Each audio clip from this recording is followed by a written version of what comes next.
सम्माननीय सभामुख महोदय, प्रतिनिधि सभाको गएको बैठकै दिन असार 6 गते माननीय गृहमन्त्रीजीले चितवनमा पुगेर भन्नुभयो कि म मलेसियाका गृहमन्त्री सैफुद्दिन इस्माइलसँग सम्पर्कमा छु र जीबी राईको लोकेसन पत्ता लागिसकेको छ।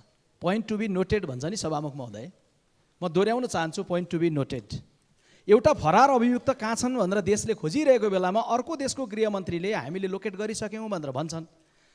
सामाजिक सञ्जाल चलाउन उनलाई पनि आउँछ। सामाजिक सञ्जालमा नेपालको गृहमन्त्रीसँग कुरा भएको भनेर लेख्छन्, गोपनीयता खोल्दैनन्। तर हाम्रो गृहमन्त्रीजीले चाहिँ के भने गोप्य सूचनाको राजपत्रमा प्रकाशित गर्नमा बाहेक मिडियामा बिस्कुन लगाउनुहुन्छ। सभामुख महोदय, आज यो प्रसङ्गमा म 5 वटा विषय प्रसङ्गमा केन्द्रित हुन चाहन्छु। संसारलाई थाहा छ कि गोर्खा मिडियाका तत्कालीन 2 जना मालिकमध्ये 1 जना फरार छन् अनि 1 जना चाहिँ गृहमन्त्री हुनुहुन्छ। सहकारी ठगीमा फरार भएको व्यावसायिक साथीलाई सहकारी ठगीमै अनुसन्धानको दायरामा रहेका गृहमन्त्रीजीले गिरफ्तार गर्नु छ। त्यसैले लोकेसन पत्ता लागिसक्यो भनेर माइकबाटै फुक्नुको अर्थ के हुन्छ? अभियुक्त पक्रिने के नयाँ शैली हो? केटाकेटीपन हो या भगाउने नियत हो? सभामुख महोदय, दोस्रो चाहिँ देशलाई जीबीको लोकेसन चाहिएको होइन, देशलाई जीबी राई चाहिएको हो। अब त्यो लोकेसनमा गेट बनाएर कार्पेट ओछ्याएर अनि बल्ल द्विपक्षीय वार्ता हुने हो। सभामुख महोदय, म आज सभामुख महोदय मार्फत यो प्रश्न गर्न चाहन्छु। गृहमन्त्रीले लोकेसन पत्ता लाग्यो भनेर भन्नुभएको 4 दिन भयो। प्रतिपक्षमा हुँदाखेरि उहाँले भन्नुभएको वाक्य सम्झिन्छु, यहीँबाट अगाडि उभिएर बोल्नुभएको, सरकारले पक्रिनै चाहेन। पक्रिन चाह्यो भने यतिको समय किन लाग्छ उहाँले सोध्नुभयो। लोकेसन पत्ता लागिसकेपछि पनि 4 दिन किन लाग्छ मलेसियाको सरकारसँग समन्वय गरेर? तेस्रो चाहिँ गृहमन्त्रीले भन्नुभएको छ मलेसियासँग सुपुर्दगी सम्बन्धी सन्धि नभएको कारण जीबी राईलाई ल्याउनलाई कठिनाइ भएको। यो म मान्छु, सही हो, कठिन छ, तर असम्भव छैन। साउदी अरेबियासँग नेपालको श्रम सम्झौता अझै पनि भएको छैन सभामुख महोदय, तर 4 लाखभन्दा बढी नेपाली श्रमिकहरू साउदीमा छन्। सम्झौता लिखितम डकुमेन्ट हो, तर सम्बन्धहरू अलिखित समझदारीमा पनि चलेका हुन्छन्। मलेसियाको सुपुर्दगी सम्बन्धी जो ऐन छ यसबारेमा पहिला पनि मैले संक्षिप्तमा भनेको थिएँ, आज अलिकति थोरै विस्तारमा भन्न चाहन्छु। मलेसियाको सुपुर्दगी सम्बन्धी ऐनको 12(1) मा चाहिँ मागपत्र सम्बन्धी व्यवस्था छ। 12(1) ले के भन्छ भने कुनै फरार अभियुक्त मलेसियामा रहेको शङ्का लागेमा सम्बन्धित देशको कूटनीतिक प्रतिनिधिले सुपुर्दगी माग गर्न सक्नेछ। 12(1) को ए ले भन्छ त्यस्तो माग गर्दा उसले अपराध गरेको पुष्टि हुने प्रमाणसहित जारी गरिएको पक्राउ पूर्जी या सजाय गरिएको आधिकारिक स्टेटमेन्ट संलग्न गर्नुपर्नेछ। तब 13(1) को बी ले भन्छ त्यस्तो सुपुर्दगी पत्र प्राप्त भएमा सरकारले त्यस्तो अभियुक्त पक्राउ गर्ने प्रक्रिया सुरु गर्छ। सभामुख महोदय, अर्थात् मलेसियाबाट कुनै पनि अभियुक्तलाई पक्राउ गरेर ल्याउन सुपुर्दगी सन्धि चाहिँदैन। त्यसैले यहाँ केही नगरिकन गृहमन्त्रीजीले यो सन्दर्भमा सरकारले गम्भीरतापूर्वक पहल गर्नुपर्दथ्यो। अविलम्ब यस सन्दर्भमा सरकारले कदम चाल्नुपर्छ। म सम्माननीय प्रधानमन्त्रीजीको ध्यान आकर्षण पनि सभामुख महोदयबाट गराउन चाहन्छु। सभामुख महोदय, सरकारलाई सजिलो होस् भनेर म एउटा उदाहरण राख्न चाहन्छु। आजभन्दा 10 वर्ष अगाडि जुन बेलामा सुशील कोइराला यो देशको प्रधानमन्त्री हुनुहुन्थ्यो, मलेसियासँग नेपालको सुपुर्दगी सन्धि त्यस बेला पनि थिएन। तर चितवनको राजकुमार चेपाङ नाम गरेको 1 जना व्यक्तिलाई मलेसियन सरकारकै सहयोगमा पक्राउ गरेर नेपाल ल्याइएको थियो। सभामुख महोदय, नेपाल प्रहरीको रेकर्डमा हेर्न सकिन्छ, एयरपोर्टमा हेर्न सकिन्छ। त्यो मिति थियो 2071 साल माघको 16 गते। त्यति बेला मलेसियाको सुपुर्दगी प्रक्रिया पुरा गरियो, ल्याइयो। अहिले चाहिँ प्रक्रियामा गम्भीरता भन्दा पनि अलिकति स्टन्टबाजीको निरन्तरता चाहिँ भइरहेको छ। यसमा म दुःख व्यक्त गर्न चाहन्छु। त्यसैले यहाँनिर नियत उपर प्रश्न कसैले उठाउन चाहँदाखेरि उठाउने ठाउँ छ। म नियतमा जान चाहन्न सभामुख महोदय, र नैतिकताको प्रश्न पनि म उठाउन चाहन्न। नैतिकताको प्रश्नले अब रामशरण महतलाई छोयो होला, जनार्दन शर्मालाई छोयो होला, संसदीय छानबिन समिति भएपछि उहाँहरूले राजीनामा पनि दिनुभयो होला। म यो विषयमा जान चाहन्न, तर म नियत उपर चाहिँ अलिकति प्रश्न के उठाउन चाहन्छु भने 2टा घटना जोड्न चाहन्छु। म समय टुङ्ग्याउन पनि लाग्यो सभामुख महोदय। 2टा घटना यसमा म गाँच्न चाहन्छु जसमा नियतको विषय आउँछ। सूर्यदर्शन सहकारीका पीडितहरू सम्मानित सर्वोच्च अदालतको बहस सुन्नका लागि पोखराबाट काठमाडौँ आएका थिए। अदालतले 5 जनालाई पास पनि थियो, तर प्रहरीले उनीहरूलाई गेटमा रोक्यो। प्रचलन के छ भने आफ्नो मुद्दासँग सम्बन्धित पीडितहरूले अदालतमा बहस सुन्न चाहँदाखेरि अदालतले पास दियो भने उनीहरूले सुन्न पाउनुपर्छ। रोकियो। रोकिँदै गर्दाखेरि भित्र चाहिँ अलिकति डोर ग्याङ भन्ने पनि चलन छ। त्यो ग्याङका साथीहरू चाहिँ भित्र फेरि इजलासमा बसेर सुनिरहनु भएको थियो। सभामुख महोदय, म अन्तिम प्यारामा आउन चाहन्छु। गृहमन्त्रीजीले जेठ 6 गते यो संसदको रोस्टरमा उभिएर भन्नुभएको थियो, पहिले मन्त्रीहरूले अनुसन्धान गर्थे, अब प्रहरीले गर्छ। अनि अनुसन्धान गरिरहेका प्रहरीलाई चाहिँ पहिले सरुवा गरिन्थ्यो, अहिले सरुवा गरिँदैन। सभामुख महोदय, उहाँले संसदको रोस्टरमा उभिएर ठाडै झुट बोल्नु भएको थियो। जेठ 6 गते भन्दा ठिक 10 दिन अगाडि नेपाल प्रहरीले 519 जना प्रहरी इन्स्पेक्टरहरू सरुवा गरेको थियो। त्यो सूचीको 503 नम्बरमा एउटा नाम छ सूर्यबहादुर राणा मगर। प्रहरीको नियमावली 2071 के भन्छ भन्दा सामान्यतया चाहिँ 1 वर्षसम्म प्रहरीलाई सरुवा गरिएको ठाउँमा काम गर्न दिइन्छ। सूर्यबहादुर मगर कास्की जिल्लाको जिल्ला प्रहरी कार्यालयको अपराध नियन्त्रण तथा अनुसन्धान शाखामा कार्यरत थिए। अपराध नियन्त्रण तथा अनुसन्धान शाखामा कार्यरत हुनु भनेको विश्वकी चर्चित अपराधकी घटनाएँ भनेर पढेर दिन बिताउने होइन। उनले त्यो पुस्तक पढेर बस्ने भन्दा पनि अपराध अनुसन्धानमा सामेल थिए र संसारले जान्दछ गृहमन्त्रीजी हिजो मालिक रहेको सूर्यदर्शन सहकारी त्यही कास्कीमा छ, जस उप छानबिन चलिरहेको थियो।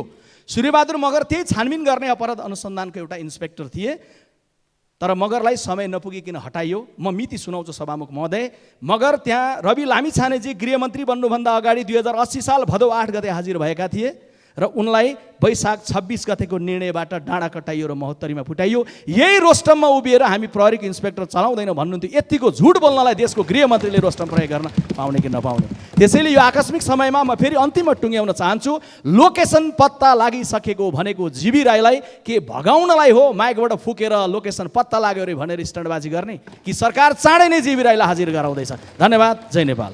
माननीय सदस्य प्रदीप पौडेल, संक्षिप्तमा राखिदिनु होला। सम्माननीय सभामुखज्यू, सबैभन्दा पहिले संसदमा सङ्घीय संसदका कर्मचारीहरूको जुन आन्दोलन छ त्यसले संसदको मर्यादा खस्किँदै गएको छ। अतिरिक्त समयमा काम गरे बापत पारिश्रमिक पाउनुपर्छ भन्ने स्वाभाविक मागसम्म हामीले पुरा गर्न नसक्ने कुरा स्वाभाविक होइन।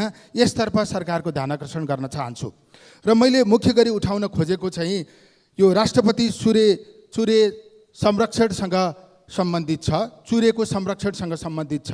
आजभन्दा 57 दिन अगाडि सप्तरीको भारदहबाट 20 जना मानिसहरू चुरे संरक्षणको अभियान लिएर काठमाडौँ आउनुभयो।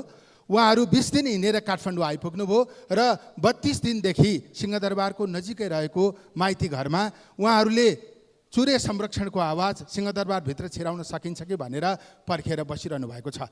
उहाँहरूलाई म भेट्न गएको थिएँ। आजसम्म सरकारको कोही पनि प्रतिनिधि उहाँहरूलाई भेट्न गएको छैन। उहाँहरूले निजी कुरा उठाएको होइन, यो देशको 51% जनसङ्ख्यासँग जोडिएको विषय हो। इलामदेखि कञ्चनपुरसम्म जोडिएको विषय हो। त्यो विषय एउटा नागरिकले होइन, सरकारले नै गम्भीरतापूर्वक लिन आवश्यक थियो। चुरे संरक्षण समिति हामीले 9 वर्ष अगाडि गठन गऱ्यौँ। त्यो समितिले झन्डै 15 अरब रकम खर्च गरेको छ। 15 अरब पनि खर्च भयो, चुरे संरक्षण हुन सकेन। सम्माननीय प्रधानमन्त्रीज्यू रोस्टममा आएर भन्नुभयो मेरो भारत भ्रमणको बारेमा जानकारी गराउन ढिलो भयो किनकि म 10औं चुरे संरक्षण दिवसको बेला म सिराहा गएको थिएँ। त्यो कार्यक्रम महत्त्वपूर्ण भएको कारणले म यहाँ आउन सकिनँ भनेर उहाँले भन्नुभयो। म सम्माननीय प्रधानमन्त्रीज्यूलाई आग्रह गर्न चाहन्छु, गमलामा बिरुवा रोपेर चुरेको संरक्षण हुँदैन। चुरे दिवसको दिन एउटा बिरुवा रोपेर पनि चुरेको संरक्षण हुन सक्दैन। चुरेको संरक्षण गर्ने हो भने बिरुवा रोक्ने अभियान सरकारले सुरु गर्न जरुरी छ। सबै राजनीतिक दलका कार्यकर्ताले बिरुवा रोप्ने अभियान सञ्चालन गर्न जरुरी छ। एकै दिनमा हजारौं बिरुवा रोप्न सक्यौं, इलामदेखि कञ्चनपुरसम्म करोडौं बिरुवा रोप्न सक्यौं भने मात्रै चुरेको संरक्षण हुन सक्छ। त्यसैले चुरे संरक्षणको विषयलाई सरकारले विशेष विषय बनाउन जरुरी छ। वन तथा वातावरण मन्त्रालयले यसलाई विशेष ढङ्गबाट अगाडि बढाउन जरुरी छ। म त्यो आग्रह गर्न चाहन्छु। प्रधानमन्त्री स्वयंले स्वीकार्नु भएको छ चुरे अतिक्रमणको दुष्चक्रमा परेको छ, मानवीय अतिक्रमणको दुष्चक्रमा परेको छ। नदी प्रणालीको वातावरणीय अखण्डतामा गम्भीर सङ्कट पैदा भएको छ। दोहनका कारणले चुरे विनाश भएको छ भनेर उहाँ स्वयंले भन्नुभएको छ। दोहनको कारणले चुरे विनाश भएको हो भने दोहनलाई ठुलो ठुलो हेरेर बस्न मिल्दैन। सरकारको यो द्वैत नीतिले चुरे संरक्षण हुन सक्दैन। त्यसैले चुरे संरक्षणको निश्चित कानुनी आधारहरू निर्माण गरेर त्यसलाई कडाइका साथ लागू गरियोस्। भुइँ मान्छेले यो गम्भीर विषयलाई उठाएको छ, तर जिम्मेवारी लिएर बसेको सरकारले यसलाई व्यवस्था गरेको छ। माइती घरमा बसेर चुरे संरक्षणका निम्ति आन्दोलन गरिरहेकाहरूको आवाज सुनियोस्, उनीहरूलाई भेटेर उनीहरूले राखेका जायज माग, राष्ट्रको आवश्यकताको विषय 51% जनताको आवाजलाई सरकारले छिटो सुनोस्। बजेट आयो, बजेटले रेन वाटर हार्भेस्टिङको योजना कहीँ पनि ल्याएन। बजेट आयो, यो वाटर रिचार्जिङको, यो पुनर्भरणको पोखरी बनाउने भन्ने बारेमा बजेटमा कुनै पनि विषय उल्लेख भएन। चुरे संरक्षण भयो, त्यहाँ व्यापक रूपमा वृक्षारोपणको अभियान सञ्चालन गर्ने भन्ने कुरा पनि केही आएन। माननीय सदस्य समय छुट्याउनुहोस्। अबको 5-7 वर्षपछि यो तराईमा सम्पूर्ण रूपमा सुक्खा हुन्छ, तापक्रम अत्यधिक बढेर जान्छ। त्यसकारण त्यो सङ्कट आउनुभन्दा अगाडि नै सरकारले चुरे संरक्षणका निम्ति विशेष योजना ल्याओस्। धन्यवाद। जय नेपाल। अब माननीय सदस्य रोशन कार्की संक्षिप्तमा आफ्नो कुरा राखिदिनुहोस्। सभामुख महोदय, समयको लागि म आभार व्यक्त गर्दछु। सभामुख महोदय, यो संसदले प्रधानमन्त्री जन्माउने यसको मुख्य काम हो। प्रधानमन्त्रीज्यूले मन्त्रीहरू नियुक्ति गर्नुहुन्छ। संसदभित्र हामीहरूलाई सुविधा सम्पन्न गर्ने, हाम्रो कामहरू छिटो छरितो गर्ने, बेलुकासम्म बसेर संसद चलिरहेको बेलामा हामीहरूलाई सहयोग गर्ने हाम्रा आज सहयोगी हातहरू आज प्ले कार्ड बोकेर बाहिर बसेका छन्। सभामुख महोदय, उनीहरूले पाउनुपर्ने ओभरटाइम पनि पाएका छैनन्, उनीहरूको सरुवा पनि हुँदैन। यो कर्मचारीमाथि कस्तो अन्याय हो यो सरकारको। म सभामुख मार्फत म अर्थमन्त्रीज्यूलाई भन्न चाहन्छु, उहाँले जुन दिएको बजेट हो मन्त्रालयहरूले कतिको सदुपयोग गरेको छ एकचोटि पुनर्विचार गर्नुहोस्। र उहाँले 1-2 खरब अबन्डाको पैसा राख्नु भएको छ, त्यो पैसाबाट भए पनि ती कर्मचारीहरूको न्यायोचित मागलाई पुरा गर्नुपर्छ र तिनीहरूको परिश्रम, कसैको पनि परिश्रम शोषण गर्नु मिल्दैन। र अर्को कुरा, तिनीहरूलाई सरुवा पनि हुँदैन, केही पनि हुँदैन। उनीहरूले मागेका जायज मागहरूलाई पुरा गर्नु कसले रोकेको छ, केले रोकेको छ? प्रधानमन्त्रीज्यूले यहाँ रोस्टमबाट उभिएर एकचोटि म उथलपुथल मचाउँछु भन्नुहुन्थ्यो, अब अति भयो। सभामुख मार्फत म उहाँलाई अनुरोध गर्न चाहन्छु, धेरै उथलपुथल नमचाउनुहोस् प्रधानमन्त्रीज्यू। चारैतिर आन्दोलन छ, कतैतिर केही पनि छैन। सहयोगीहरू पनि आज बाहिर बसेका छन्, तिनीहरूका पनि परिवारहरू होलान्, तिनीहरूलाई खुवाउनु पर्ने होला। गेटमा कसैले आत्महत्या गर्छ, कोही जलेर मर्छन्, कोही डुबेर मर्छन्। अब अति भयो, यो उथलपुथल नमचाउनुहोस्। यदि तपाईँले सरकार चलाउनु सक्नु हुँदैन भने सम्मान बिदा लिनुहोस्। धन्यवाद सभामुख महोदय।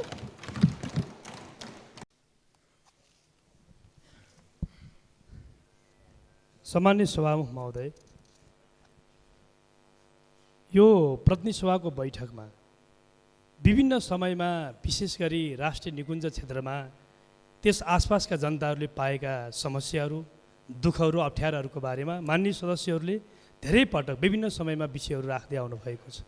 मैले आज एउटा घटनाका विषयमा, एउटा दुःखद घटना यो संसद मार्फत मैले सरकारलाई ध्यानाकर्षण गर्नुपर्ने भएकोले मैले यो विशेष समय मागेर उठेको छु। सम्मानित सभामुख महोदय, समयका लागि धन्यवाद छ। मकवानपुरको विशेष गरी हेटौँडा उपमहानगरपालिका वार्ड नम्बर 14 निवासी सुखबहादुर तितुङ, उनको घर आँगनमै जङ्गल जोडिएको छ, जहाँ मध्यवर्ती क्षेत्र पर्छ। मध्यवर्ती क्षेत्र जोडिएको परेको त्यो वनभित्र उनी गए, केही साथीहरूसहित गएका थिए। पर्सा वन्यजन्तु आरक्षका कर्मचारीहरूले, सुरक्षाकर्मीहरूले, त्यहाँ खटिएका नेपाली सेनाले सुखबहादुर तितुङ लगायत त्यहाँका जनताहरूलाई आक्रमण गरे, गोली हानेर सुखबहादुर तितुङलाई हत्या गरे। अस्ति 7 गतेको घटना हो। सम्माननीय सभामुख महोदय, त्यहाँको स्थानीय नागरिक जसले त्यो वन जङ्गल संरक्षण गरे, त्यहाँको जैविक विविधताको संरक्षण गर्न स्थानीय समुदाय लाग्छन्, जगाउन लागेका छन्।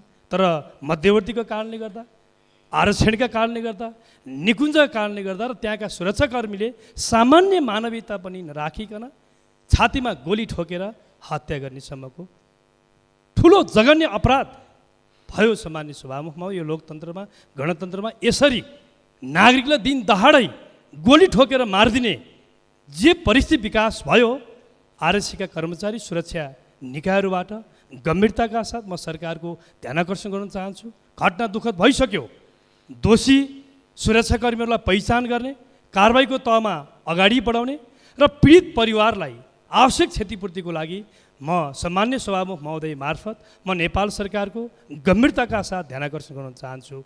म यसो यति भन्दै गर्दा सम्मान्य सभामुख महोदय, एउटा ठुलो समस्याहरू लामो समयदेखि मध्यवर्ती र निकुञ्ज आरक्षण क्षेत्रका जनताहरूले भोग्दै आयो। त्यहाँका विकास निर्माणका कुनै पनि परियोजनाहरूलाई अगाडि बढाउनका लागि कर्मचारीहरूले अवरोध गर्छन्, सुरक्षाकर्मीले रोक्छन्, छेक्छन्, समाएर लैजान्छन्, दुःख दिन्छन्। वन्यजन्तुहरू गाउँमा प्रवेश गरेर बाली नाली नोक्सान पुर्याउँछन्, घर भत्काउँछन्, नागरिकलाई मृत्यु हुनेसम्मका परिस्थितिहरू विकास हुन्छ।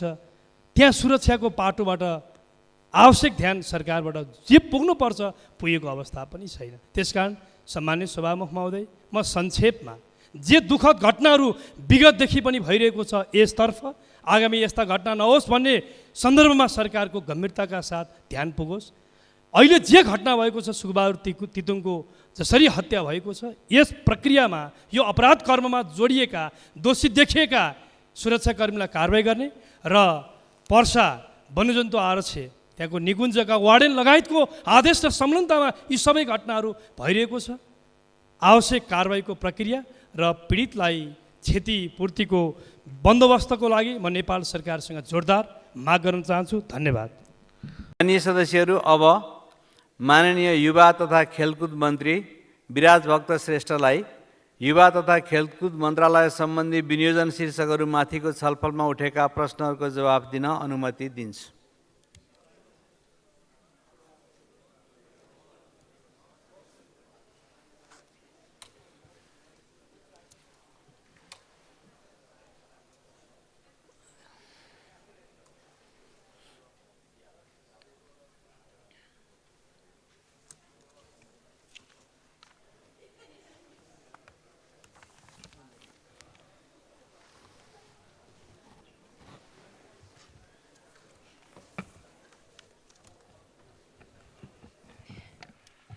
सम्मान्य सभामुख महोदय, करिब 7 वर्षको राजनीतिक यात्रापछि मेरो यो संसदमा पहिलो पटक कार्यकारी भूमिकामा रहेर सम्बोधन गर्दैछु, जवाफहरू दिँदैछु। त्यसको लागि म वैकल्पिक राजनीतिका मार्गदर्शक उज्जवल थापालाई सम्झन चाहन्छु।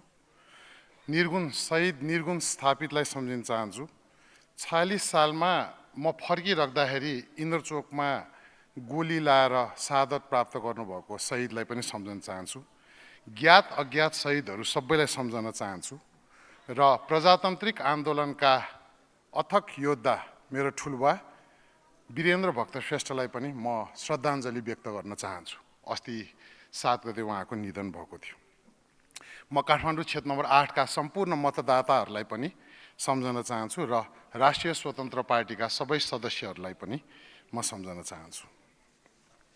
सभामुख महोदय, 4 जना मान्य सदस्यहरूले चाहिँ खर्च कटौतीको प्रस्ताव राख्नु भएको थियो र 16 जना मान्य सदस्यहरूले चाहिँ आफ्नो धारणाहरू व्यक्त गर्नुभएको थियो। म त्यसलाई त्यसको जवाफ, छलफलमा उठेका कुराहरूको जवाफ पनि म दिन गइरहेको छु।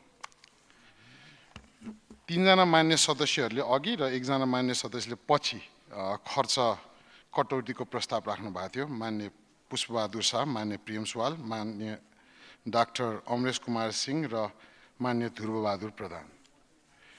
त्यसमा उठेका कुराहरू, सम्मान्य सभामुख महोदय, राष्ट्र निर्माणमा युवाको संरक्षण, विकास र परिचालन गर्दै खेलकुद क्षेत्रको महत्त्वलाई बढाउन युवा तथा खेलकुद क्षेत्रमा चासो राखी यसको विकासको लागि सुझावसहित आर्थिक वर्ष 81-82 को विनियोजित बजेटमा आफ्ना सुझाव व्यक्त गर्नुहुने मान्यज्यूहरूप्रति आभार व्यक्त गर्न चाहन्छु।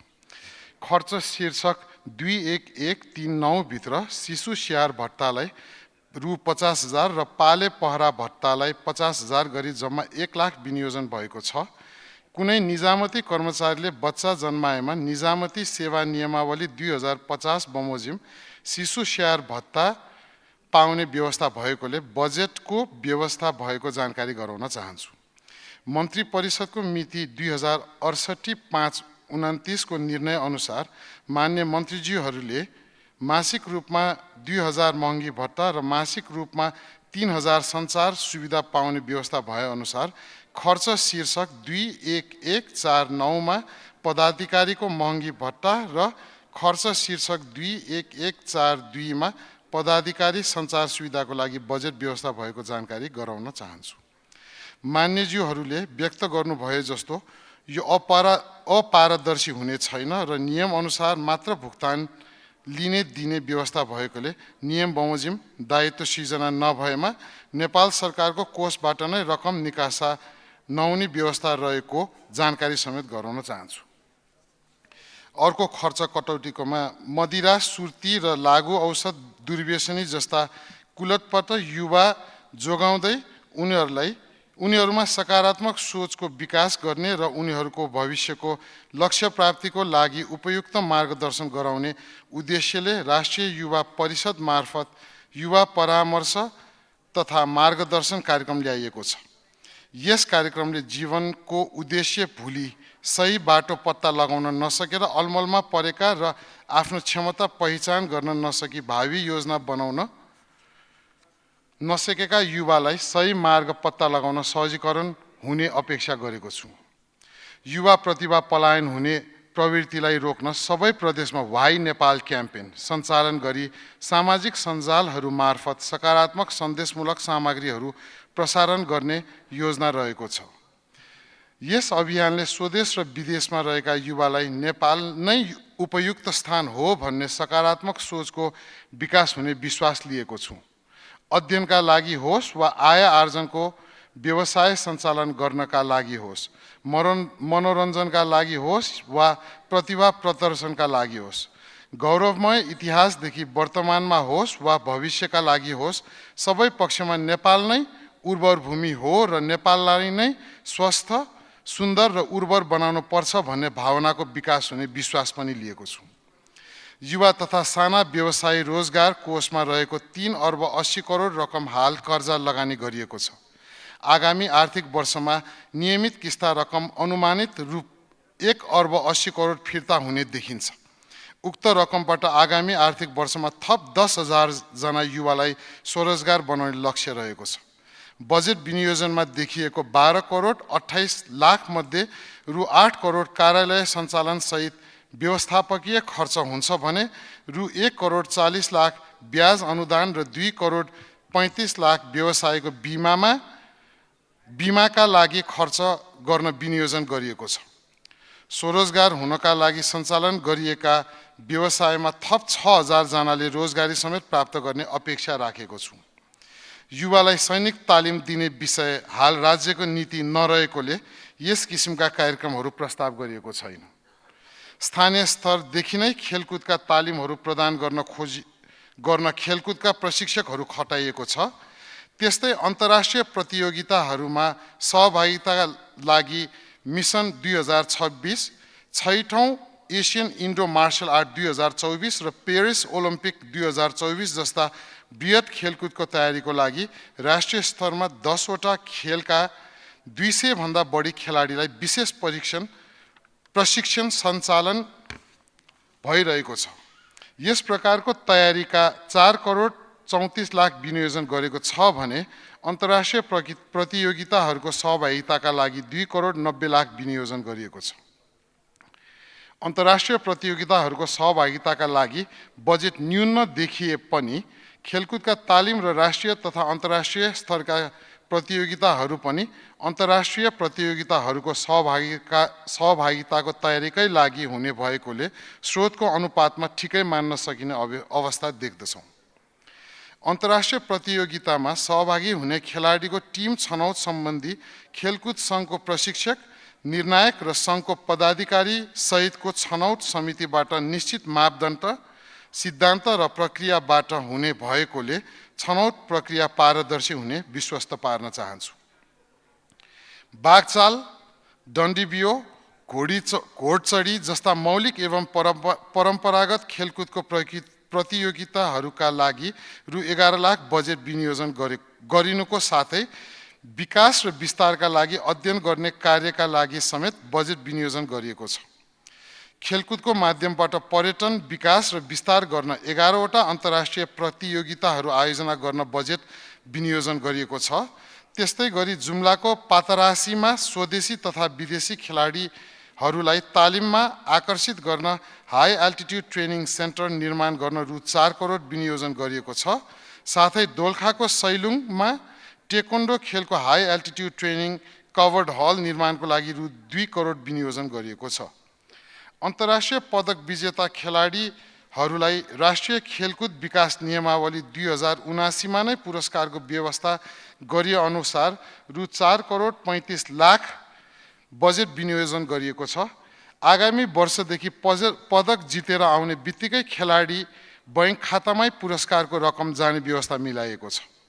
ओलम्पिकमा सहभागी, एसियन खेलमा पदक विजेता, साग खेलकुदमा स्वर्ण पदक विजेता खेलाडीहरू 357 जनालाई मासिक रु 6000 को दरले मासिक भत्ता प्रदान गर्न रु 2 करोड 35 लाख व्यवस्था गरिएको छ।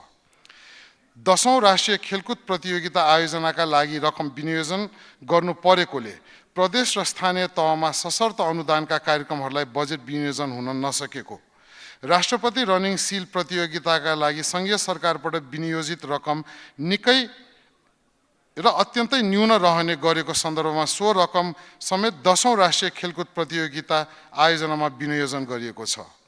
राष्ट्रिय विकास स्वयंसेवक सेवा स्वयंसेवकहरूको निर्वाह भत्ताका लागि प्रदेश सरकारसँग आवश्यक समन्वय गरिनेछ। राष्ट्रिय खेलकुद परिषदमा प्राविधिक कर्मचारीको अभाव र कर्मचारीहरूको समायोजनको विषय समाधानका लागि राष्ट्रिय खेलकुद परिषदको सङ्गठन संरचना तथा व्यवस्थापन सर्वेक्षण कार्य भइरहेको छ। राष्ट्रिय खेलकुद परिषदको सङ्गठन संरचना तथा व्यवस्थापन सर्वेक्षण गरी कर्मचारी समायोजन गर्ने परिषदलाई खेलकुद गतिविधि सञ्चालन र खेलकुद सङ्घहरूको व्यवस्थापन सम्बन्धी कार्य दिई पूर्वाधार निर्माण कार्यको वैकल्पिक उपाय खोज्ने विषयमा छलफल गरिरहेका छौँ। मलाई आशा छ 3 महिनाभित्र नै यो विषय सबै टुङ्गो लाग्नेछ। विद्यालय शिक्षाका कक्षा 8 सम्म अनिवार्य विषयको रूपमा र कक्षा 9 देखि माथि ऐच्छिक विषयको रूपमा खेलकुदलाई शारीरिक शिक्षाको नामबाट अध्ययन अध्यापन हुँदै आएको छ। तर खेलकुद विषयको छुट्टै शिक्षक नहुँदा विद्यालयमा खेलकुदको अभ्यास अपेक्षित रूपमा हुन नसकेको सत्य हो। विद्यालयमा खेलकुदको विकासका लागि विद्यालयमा खेलकुद शिक्षकको व्यवस्था गर्न 2079-70 देखि नै प्रयास भएको रहेछ। युवा तथा खेलकुद मन्त्रालय र शिक्षा मन्त्रालयको संयुक्त प्रयास भए पनि विद्यालयहरूमा छुट्टै खेलकुद शिक्षक राख्न नेपाल सरकारबाट स्रोत व्यवस्था हुन नसक्ने देखिएकोले सो प्रक्रिया स्थगित भएको रहेछ। यो प्रक्रियालाई फेरि अगाडि बढाउने प्रयास गरिएको छ। यो प्रक्रिया पुरा हुन समय लाग्ने भएकोले हाललाई विद्यालयमा अध्यापनरत 400 जना शिक्षकलाई 15 दिने खेलकुद सिप विकास तालिम प्रदान गर्न रु 1 करोड 50 लाख विनियोजन गरिएको छ। खेलकुद विश्वविद्यालय स्थापनाका लागि पनि सम्भाव्यता अध्ययन भइरहेकोले स्रोतको व्यवस्था हुनासाथ स्थापना कार्य अघि बढाउन सकिन्छ। सो स्थापना नहुँदासम्म नेपालकै विश्वविद्यालयहरूसँग सहकार्य गरी खेलकुद सम्बन्धी अध्ययन अध्यापन गराउन प्रयास गरेको छु। त्रिभुवन विश्वविद्यालयमा शारीरिक शिक्षा र खेलकुद विज्ञान विषय अध्ययन अध्यापन भइरहेको छ भने काठमाडौँ विश्वविद्यालयमा पनि खेलकुद विज्ञान सम्बन्धी अध्ययन अध्यापन सहित अनुसन्धानात्मक कार्य गर्न विश्वविद्यालयसँग समझदारी पनि भएको छ। खेलकुद पूर्वाधार निर्माणका लागि मूलपानी क्रिकेट रङ्गशाला निर्माण, कीर्तिपुरको क्रिकेट मैदानमा फ्लड लाइट जडान, खेलाडी फिटनेस हल तथा सामग्री व्यवस्थापन, हाई एल्टिट्युड ट्रेनिङ सेन्टर र खेलकुद तालिम केन्द्र स्थापना कार्यलाई प्राथमिकतामा राखिएको छ। युवाको संरक्षण र विकास गरी राष्ट्र निर्माणमा सहभागी गराउने तथा खेलकुदको माध्यमबाट स्वस्थ र अनुशासित नागरिक तयार गरी राष्ट्रिय एकता र राष्ट्रिय गौरव बढाउने विषयमा चिन्ता चासो र सुझाव दिन हुने सम्पूर्ण मान्यज्यूहरूप्रति आभार प्रकट गर्दै खर्च कटौतीको प्रस्ताव पेश गर्नुहुने मान्य सदस्यहरूलाई समेत खर्च कटौतीको प्रस्ताव फिर्ता लिई सहयोग गरिदिनु हुन अनुरोध गर्दछु। धन्यवाद सभामुख महोदय।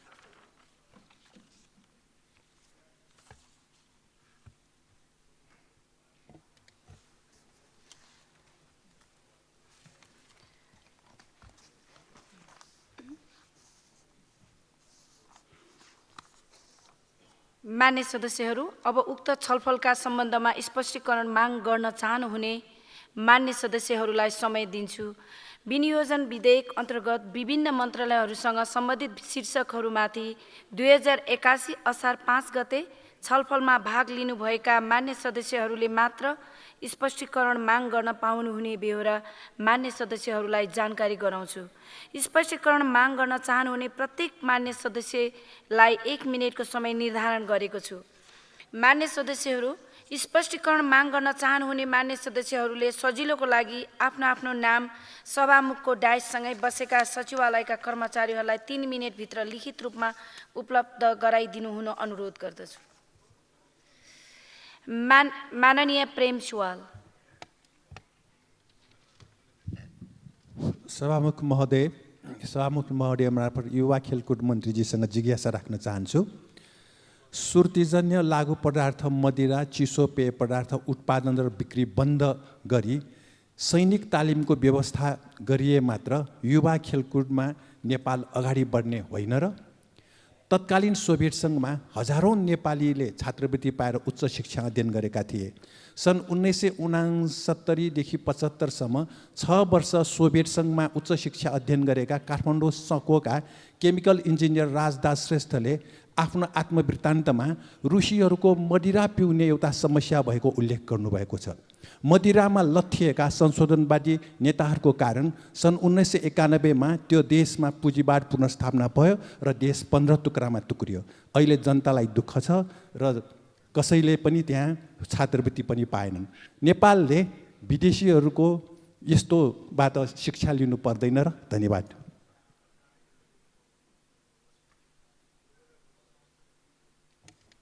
माननीय रामप्रकाश चौधरी, त्यसपछि माननीय ध्रुवबहादुर प्रधान। माननीय सभामुख महोदय मार्फत माननीय खेलकुद मन्त्रीजीलाई मेरो प्रश्न। खेलकुदको उर्वर भूमिको रूपमा रहेको तराई मधेस, जस्तै क्रिकेटका सुरुका कप्तान निरञ्जन अग्रवाल र दोस्रो विनोद दास लगायतका क्याप्टनहरू तराई मधेसबाट नै नेतृत्व गरेका थिए। त्यस्तै फुटबल र भलिबल लगायतको महिला र पुरुष खेलहरूमा पनि मधेसका महिला र पुरुष खेलाडीहरूको महत्त्वपूर्ण भूमिका रहेकोमा मेरो प्रश्न खेलकुद मन्त्रीज्यूलाई कि यसपालि मधेसको कुनै पनि रङशालाहरूको नाम नआएको हुनाले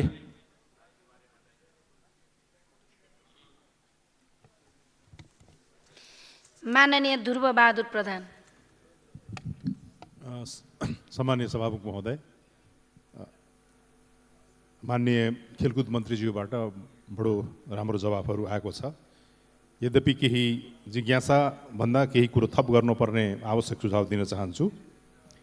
गोल्ड मेडल लिएका मुलुकहरू, अन्तर्राष्ट्रिय स्तरमा लिएका मुलुकहरूबाट शिक्षकहरू प्रशिक्षकहरू झिकाएर यहाँ क्यान्टोनमेन्टमा राखेर ट्रेनिङ गराउन आवश्यक छ स्तर वृद्धिको लागि। त्यसको लागि पहिले सुझावको रूपमा मैले भनेको थिएँ, कम्तीमा उस खेलाडीको भविष्य सुनिश्चित गर्नको लागि जबसम्म केही दरबन्दीहरू छुट्याएर उसलाई राखिँदैन, ओपन दरबन्दी छुट्याएर राखिँदैन। मैले 200 को सङ्ख्या दिएको थिएँ प्रत्येक खेलको लागि। त्यो सङ्ख्याको दरबन्दी राखेर उसको खेलकुदको स्तरको सुनिश्चितता र अध्यापनको लागि पनि सुनिश्चितताको लागि स्पोर्ट्स युनिभर्सिटीको कल्पना गरिएको थियो। अन्य युनिभर्सिटीले स्पोर्ट्सका क्लासहरू लिन सक्ने अवस्थाहरू हुन्छन्, तर खेलकुद युनिभर्सिटीले खेलकुदमा लागेकाको भविष्य सुनिश्चित गर्छ र उसको भविष्यमा उसले कुन कुरामा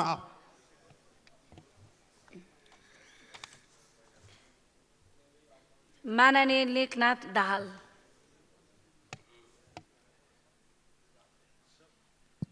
सम्मानीय सभामुख महोदय, वर्षौँदेखि निर्माणाधीन रहेका रङ्गशालाहरू, कबड हल, खेल मैदानहरू यो वर्ष बजेट विनियोजन गरिएको देखिएन। ती निर्माणाधीन आयोजनाहरू सम्पन्न गर्ने योजना के छ? माननीय मन्त्रीज्यूलाई मेरो प्रश्न छ। धन्यवाद।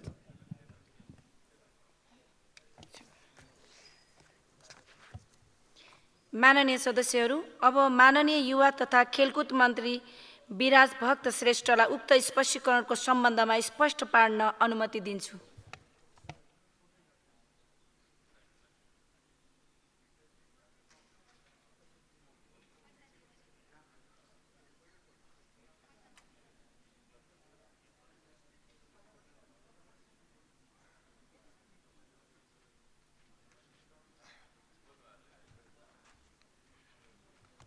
सामान्य सभा महोदय, सर्वप्रथम सबै मान्यज्यूहरूलाई म आभार पनि व्यक्त गर्छु। किन भन्दा मैले अस्ति 16 जना बोल्नु भएको मान्य सदस्यहरू सबैको मैले टिपा पनि थिएँ।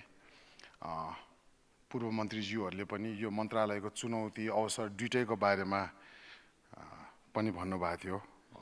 मान्य चित्तबहादुर केसीले त आफू सहकारी मन्त्री हुँदाखेरिको पीडाका कुराहरू पनि सेयर पनि गर्नुभएको थियो। स्रोत साधनहरू एकदमै सीमित छन्, चाहनाहरू असीमित छन्। योपालि हाम्रो मन्त्रालयमा माग भएर आएको योजना लगभग 1500 वटा जति थियो। त्यो सबै बनाउँदाखेरि हिसाब गर्दा सालाखाला बजेट चाहिँ 15 खर्ब रुपियाँ जति चाहिँदो रहेछ। तर मन्त्रालयको बजेट चाहिँ त्यो खर्चै गर्न मिल्ने बजेट चाहिँ जम्मा 1.5 अर्बको मात्र हैन त्यस्तो। तर मलाई के लाग्छ भन्दा स्रोत मात्र होइन कि अब यसलाई चाहिँ हामीले अझ नयाँ ढङ्गबाट हेर्ने। किनभने स्पोर्ट्स चाहिँ कस्तो रहेछ, यो युवाको साइड चाहिँ कस्तो रहेछ भन्दा आफै उद्यमशील भएर इन्कम जेनेरेट गर्न सक्ने पार्टमा पनि हामीले हेर्न सक्नुपर्छ। आज अब प्रेम सुवाल मान्यजीले भन्नुभएकोमा चाहिँ लागु औषधको समस्या म कर्णाली जाँदा, सुदूरपश्चिम जाँदा र मधेस जाँदा एकदम विकरालै भइसकेको छ, पहाडी जिल्लामा समेत पनि हैन। अनि युवाहरूमा एकदमै मानसिक समस्याहरू पनि देखाएको छ। 16 देखि 25 मा अझ बढी हैन डिप्रेसनमा जाने हैन। तपाईले यसो सामाजिक सञ्जालमा पनि अलिक प्रतिक्रियाहरू हेर्नुभयो भने अशिष्ट हुन थाले। त्यो चाहिँ एउटा मनोवैज्ञानिक रोगले गर्दा पनि हो। त्यसको लागि हामीले कार्यक्रमहरू चाहिँ ल्याएको छौँ। योपालि युवा तथा आर्ट्स कल्चर हैन, इभन तपाईले भन्नुभएको तपाईको रुचि मलाई थाहा छ। तपाईले त्यो क्युबादेखि रसियाको पहिलाको एकदम उदाहरणहरू दिने त्यतातिर हामीले जागृत गर्नु सट्टा अलिकति विचलित भएको चाहिँ पाएको छ। त्यसको लागि नमुना युवा संसद मन्त्री परिषदका कार्यक्रमहरू पनि चलाएको छ। अब यो लागु औषधको चाहिँ फेरि के रहेछ भन्दाखेरि सुर्तीजन्य लागु औषध मदिरा। अझ मदिरा त धेरै हिसाबै गरेको छैन। मलाई कस्तो लाग्छ भन्दा सोसियली एक्सेप्टेड भएकोले गर्दा मदिराको व्यतिथिहरू त्यति बाहिर आउँदैन। तर घर घरमा यो रक्सी, जाँड रक्सीको चाहिँ एकदमै समस्या छ। त्यसमा कार्यक्रमहरू ल्याएका छौँ हैन। वाइ नेपाल भन्ने जस्तो आफ्नो माटो चिन्नु भन्ने खालको र त्यो अध्ययन र अनुसन्धानको आधारमै ल्याएका छौँ। तपाईले अब त्यो जुन सैन्य तालिमको कुरा गर्नुभयो, अब युवाहरूलाई सैन्य तालिम भने त्यो सैनिकै जस्तो त गराउन सकिँदैन होला। तर सर्टेन एजकोहरूलाई स्काउट तालिम, स्काउटले पनि अलिकति प्रकृतिसँग नजिक, अलिकति समाजमा चाहिँ सेवा गर्नुपर्छ भन्ने भावनाको कार्यक्रमहरू चाहिँ बृहत तरिकाले ल्याउन पनि खोजेका छौँ। र योपालि 16औं योजनाले पनि 1 लाख युवा परिचालन भन्नेमा चाहिँ हामीले स्काउट, युवा परिषद र खेलकुदलाई पनि सँगै लान खोजेका छौँ। योजना आयोगले चाहिँ त्यसको कार्यविधि बनाइसकेपछि चाहिँ सैन्य तालिमै त नभनौँ, तर एटलिस्ट युवाहरूलाई चाहिँ त्यो बेसिक ज्ञानहरू, प्रतिरक्षाका ज्ञानहरूको बारेमा चाहिँ एउटा कम्बाइन चाहिँ गर्न खोजेका छौँ। रामप्रकाश चौधरी मान्यज्यू हो, मधेसमा योपालि हामीले गर्न खोजेका थियौँ। 11औं राष्ट्रिय खेलकुद चाहिँ मधेसमा हुँदैछ। सो त्यसको लागि चाहिँ त्यसको तयारी स्वरूप चाहिँ हाम्रो मन्त्रालयको होल टिमले चाहिँ 4 करोड जति विनियोजन गरेर त्यो रामजानकी रङ्गशाला, त्यसपछि आएर नारायणी रङ्गशाला जीर्ण भएकोमा चाहिँ हामीले मूलपानी र नारायणी रङ्गशालालाई चाहिँ कटारको लागि हामीले प्रस्ताव पनि गरेका थियौँ। कटार सरकारले निर्माण गरिदिनुको लागि। र त्यो बिचमा पनि महोत्तरीको त्यो बर्दिवासमा हुन सक्ने सम्भाव्यता अध्ययन, त्यसपछि आएर तपाईँको त्यो सर्लाहीको महिला एकाडेमी, रौतहटको महिला एकाडेमी र बागमती, त्यसको लागि गर्न खोजेको। तर योपालि पूर्वाधारमा भन्दा बढी चाहिँ हामीले कार्यक्रममा चाहिँ बजेट विनियोजन किन गर्नु पर्यो भन्दाखेरि मन्त्रालयको बजेटै छोटो, 60 करोड रुपियाँ त हामीले 10औं राष्ट्रिय खेलकुदको लागि नै दिनुपर्ने भयो। किन भन्दा कर्णाली प्रदेश सरकारले 52 करोड रुपियाँ खर्च गरेर संरचना बनाइसक्यो र योपालि त्यो खेलकुद आयोजना हुन सकेन भने चाहिँ कर्णाली सरकारले आफ्नो पेट काटेर खर्च गरेकोलाई चाहिँ न्याय नहुने भएकोले गर्दा योपालि हामीले त्यो गर्नु परेकोले गर्दा त्यता पनि एकदम धेरै बजेट हाम्रो गएको छ। अर्को अब क्रिकेटको क्रेज एकदमै बढेको र मूलपानीलाई सरकारले राष्ट्रिय गौरवको रूपमा लिएकोले गर्दाखेरि 50 करोड रुपियाँ चाहिँ हामीले चोखै उता मूलपानीमा पनि राख्न परेकोले गर्दा त्यसमा पनि एउटा त्यतापट्टि आकर्षित भयो बजेट। फेरि म अर्को कुरा मान्यज्यूहरूलाई के निवेदन गर्छु भन्दा हरेक मान्यज्यूको क्षेत्रमा बजेट जान सकेन होला, तर राष्ट्रको लागि एउटा गौरव गर्न लायकको एउटा स्टेडियम चाहिँ बन्दैछ। किन हरेक क्षेत्रमा त्यो कनिका छर्या जस्तो बजेटले 2 लाख 4 लाखले हुने पनि केही पनि होइन होइन। सो यो पालि चाहिँ एटलिस्ट मूल पानीले चाहिँ क्रिकेटको जुन सम्भावनाहरू आइरहेछ त्यसलाई पनि सम्बोधन गर्छ। मान्य ध्रुवबहादुर प्रधानले पहिला पनि भेटेर पनि सुझावहरू दिनुभएको थियो र उहाँ आफै पहिला ओलम्पिक कमिटी पनि नेतृत्व गरिसक्नु भएकोले गर्दा उहाँको सुझावहरू चाहिँ हाम्रो लागि एकदम मार्गदर्शनका सिद्धान्त पनि भएको छ। किन भन्दा अहिले तपाईँहरूले यहाँ अस्ति पनि भन्नुभएकोमा मान्यज्यूले भन्नुभएकोमा यो खेलकुद परिषदहरू भने चाहिँ पञ्चायत नै व्यवस्था जस्तो देखिया छ भन्ने खालकै हामीले पनि अहिले भोगिरहेका छौँ होइन। तर त्यसमा मान्यज्यूको त्यतिखेरको अनुभवहरूले गर्दा ओलम्पिक कमिटीलाई अझ सुदृढ कसरी बनाउँदै लाने 2-3वटा मेरो अनुभवहरू अलिकति तितो पनि भएको छ। खेलाडीको हक हिकलाई भन्दा पनि त्यहाँ सङ्घहरूको बिचको राजनीति चाहिँ एकदमै डरलाग्दो पनि थियो। यो संसदमा भन्दा डरलाग्दो राजनीति त्यहाँ हुँदो रहेछ। 47 सालदेखिका विवादहरू समाधान गरेर बस्नु परेको छ। तर तपाईँहरू जस्तो विद्वान र अनुभव भएको मान्यज्यूहरूले सुझाव दिनुभयो भने आशा गरौँ अरू हामीले छिट्टै नै यसलाई समाधान पनि गर्न सक्छौँ जस्तो लाग्छ मलाई। हाम्रो मोहनबहादुर बस्नेत मान्यज्यूले त बजेट एकदमै निराशाजनक नै र जितबहादुर कार्कीको अनुभवहरू पनि भन्नुभएको थियो। त्यो पहिलाको अनुभव र अहिले भने नै हो भए कति पूर्वाधारहरूको चुनौती अहिले पनि अन्त्य चाहिँ भएको छैन। किन भन्दाखेरि एउटा हेर्नु त्यही दशरथ रङ्गशालामै निर्भर हुनु परेको छ। बाहिरको 21औं शताब्दीको पूर्वाधारसँग हामीले दशरथ रङ्गशाला राजाको पालमा बनेको रङ्गशालासँग तुलना गर्नु परिरहेछ क्या। सो यस्ता चुनौतीहरू धेरै छन् र मैले एउटा अनुभव गरेँ मान्य सदस्यहरूसँग पनि मैले अनुभव बाँड्न पर्दाखेरि चाहिँ शासकीय व्यथिति चाहिँ एकदमै धेरै रहेछ। सामाजिक व्यथितिहरू बरु तपाईँ हामी जनप्रतिनिधिहरूले पनि अब हामी सबैजना गाली नखा त को नै होला र यहाँ होइन। तर त्यो शासकीय व्यथिति सुधार गर्न चाहिँ मलाई यो संसद सबै एक ठाउँमा उभिनुपर्छ जस्तो लाग्छ। किन आज हामी सरकारमा छौँ, भोलि जो पनि हुनसक्छ होइन। त्यस्ता कुरा चाहिँ अझ हामीले उजागर गर्नुपर्छ र समाधान गर्नुपर्छ। अब दरबन्दी र त्यो स्तर उन्नतरको कुरा गर्नुभएको छ मान्यज्यूले। त्यसमा चाहिँ खेलकुद ऐन संशोधन हुँदैछ। त्यसमा चाहिँ हामीले सहभागितामूलक हिसाबले 7 प्रदेशबाट सुझावहरू सङ्कलन गर्ने, सरोकारवालाहरूसँग पनि त्यो सुझावहरू लिएर हाम्रो मन्त्रालयले यो असाढभित्र नै त्यसलाई तयारी गरेर चाहिँ कानुन मन्त्रालय पठाउने त्यो छ। त्यसमा म मान्य ध्रुवबहादुर प्रधानलाई पनि निमन्त्रणा पनि गर्न चाहन्छु। त्यसमा तपाईँको केही सुझावहरू छ भएदेखि। युनिभर्सिटीको कुरा गर्नुभयो, योपालि सम्झौता चाहिँ भएको छ केयुसँग, तर यसलाई अझ व्यावसायिक बनाउँदै प्राज्ञिक बनाउँदै लानको लागि चाहिँ विदेशमा र छिमेकी देशका युनिभर्सिटीहरूसँग पनि यसको एसोसिएट्सहरू कसरी लिने भन्ने पनि छलफल भइरहेछ। किन अब खेलकुद भने त्यो पहिला जस्तो काम नपाएकोहरूले होइन कि यो नै एउटा करियर पनि भइसकेको छ र हामी त्यसको ठिक बिन्दुमा पनि छौँ होइन। यसलाई व्यावसायिक जस्तो एउटा खेलाडी उत्पादन गर्दा धेरैजनाले रोजगारी पनि पाउने यस्ता कुराहरू पनि छ। मान्य लेखनाथ दाहालले निर्माणाधीन रङ्गशालाहरूको कुरा गर्नुभएको छ। अब त्यो त एकदम सजिलो उत्तर छ। स्रोत सुनिश्चित भयो कि सम्पन्न हुन्छ। एकदम कम बजेटमा हामीले काम गरिरहेछौँ होइन।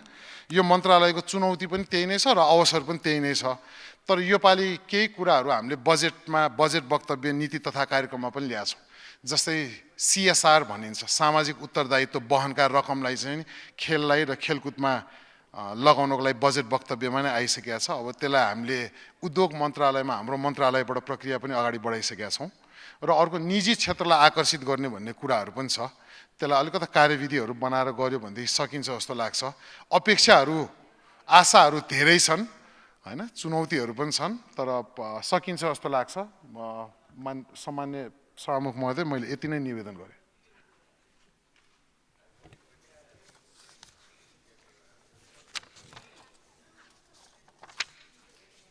मान्य सदस्यहरू, अब माननीय युवा तथा खेलकुद मन्त्री विराजभक्त श्रेष्ठलाई मान्य सदस्यहरू, युवा तथा खेलकुद मन्त्रालय सम्बन्धी विनियोजन शीर्षक माथिको छलफल यहीँ समाप्त हुन्छ। अब शून्य समयको कार्यक्रम प्रारम्भ हुन्छ। शून्य समयमा बोल्न चाहनुहुने मान्य सदस्यहरूको लागि 1 मिनटको समय निर्धारण गरिएको छ। सर्वप्रथम मान्य सदस्य अच्युत प्रसाद मैनाली। सम्मानीय सभामुख महोदय, झन्डै 40 वर्षदेखि स्थापित व्यवसाय नेपाली गलैँचाको नाममा विश्व बजारमा ख्याति कमाएको, 10औं लाखलाई रोजगार प्रदान गरेको र निर्यातको लागि उत्कृष्ट उत्पादन भनेर हाम्रो नीति कार्यक्रममा पनि उल्लेख भएको र यस आबोमा झन्डै 5 अर्ब 81 करोड समेत विदेशी मुद्रा आर्जन गर्न सफल भएको यो व्यवसाय, लघु तथा साना उद्योग यो व्यवसाय आज धाराशायी भएको छ। सरकारको नीति र कार्यक्रमले गर्दा उन खरिदमा, धुलाइमा, कटाइमा, रङ्गाइमा, बुनाइमा हरेक शीर्षकमा जुन भ्याट लिइन्छ, यसले उद्योग व्यवसाय धाराशायी भएको छ। मानिसहरू बेरोजगार बन्ने अवस्था छ, लगानीकर्ताहरू निराशिएको अवस्था छ। यसको लागि, यो समस्या समाधान गर्नको लागि उच्च स्तरीय एउटा संयन्त्र निर्माण गरिनुपर्छ र खास गरी छिमेकी देशहरूबाट जुन उनीहरूलाई सुविधा दिएको छ, अहिले प्रतिस्पर्धा गर्न कठिन भएको हुनाले र उनीहरूले प्राप्त गर्ने भ्याट जुन फिर्ता छ, माननीय सदस्य अजय कुमार चौरसिया। सम्मान्य सभामुख महोदय, मधेसमा खानेपानी सिँचाइका मुहानहरू सुक्दै गएका छन् र पानीको लागि त्राहिमाम छ, हाहाकार छ। अर्कोतिर आँधी तुफान हावाहुरीको कारणले, असिनाको कारणले घर उडाएको छ, खेतीपाती नोक्सान भएको छ, बगैँचा नोक्सान भएको छ र पटक पटक मैले यो पार्लियामेन्टमा यी कुराहरू उठाएको छु, तर सरकार कानमा तेल हालेर सुतेको छ। सम्मान्य सभामुख महोदयबाट रुलिङ होस् र मधेसमा एउटा उखान छ, भैंस के आगे विङ बजाए भैंस करे पगुराई, त्यस्तो नहोस् र संसद सचिवालयका कर्मचारीहरूको जायज माग अविलम्ब पुरा गरियोस्। धन्यवाद। जय नेपाल। माननीय सदस्य अनिसा नेपाली। सम्माननीय सभामुख महोदय, 2072 सालको संविधान आएपछि सरकारले प्रत्येक जिल्लाहरूमा दलित सेल कार्यक्रम राख्ने भनेर उद्घोष गर्यो, तर त्यो अहिलेसम्म लागू हुन सकेको छैन। यसलाई तुरुन्त लागू गर्न म सभामुखज्यू मार्फत सरकारको ध्यान आकर्षण गर्न चाहन्छु। सम्माननीय सभामुख महोदय, सरकारले भूमिहीन सुकुम्बासी नागरिकलाई लाल पूर्जा दिने भनेर मन्त्रीजीले 2500 सुकुम्बासीलाई लाल पूर्जा वितरण गर्यौँ भनेर भन्नुभयो, तर अहिलेसम्म धेरै जसो जिल्लाहरूमा सुकुम्बासीले लाल पूर्जा पाउन सकेका छैनन्। त्यस्तै सल्यान जिल्ला शारदा नगरपालिका 1 नम्बर शान्तिनगरका दलित समुदायका वासीले लाल पूर्जा पाउन सकेका छैनन्। तिनीहरूलाई लाल पूर्जा वितरण गर्नको लागि म सरकारसँग जोरदार माग गर्दछु। धन्यवाद। माननीय सदस्य अब्दुल खान। सम्माननीय सभामुख महोदय, नेपाल आइडियल सिजन 5 को विजेता मेरै आफ्नै गृह जिल्ला बर्दियाको करण परियार हुनुभएको छ। उहाँलाई बधाई तथा शुभकामना। सम्माननीय सभामुख महोदय, रुसी सेनामा कार्यरत रहेको अवस्थामा 6 जना नेपाली युक्रेनी सेनाको नियन्त्रणमा परेका छन्।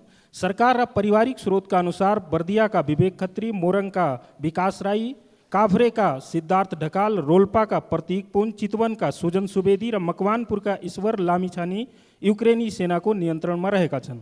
रुस र युक्रेन लडाईँको क्रममा रुसी सेनामा कार्यरत नेपालीलाई युक्रेनी सेनाले नियन्त्रणमा लिएको थियो।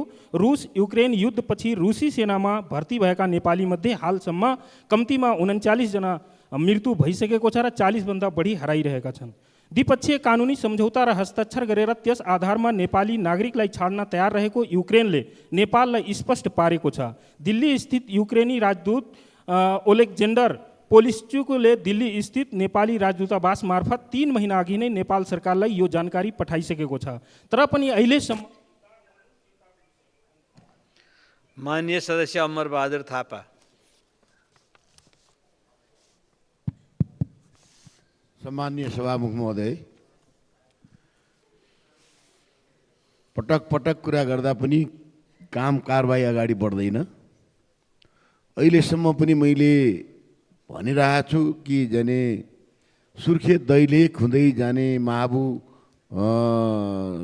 मुगु जाने बाटो 79 किलोमिटर फरक पर्छ, तर अहिलेको बजेटमा पहिला 50 करोड त पर्थ्यो, अहिलेको बजेटमा जम्मा 19 करोड रुपियाँ लिएको छ र सरकारले के त्यहाँ जनतालाई सुविधा दिनका लागि प्रोजेक्ट बनाउँछ कि या त काहीँ कसैको महत्त्वकाङ्क्षी र राज्यको सम्पत्तिलाई दोहन गर्नका लागि बनाउँछ, यो कुरा बुझ्न सकिएन।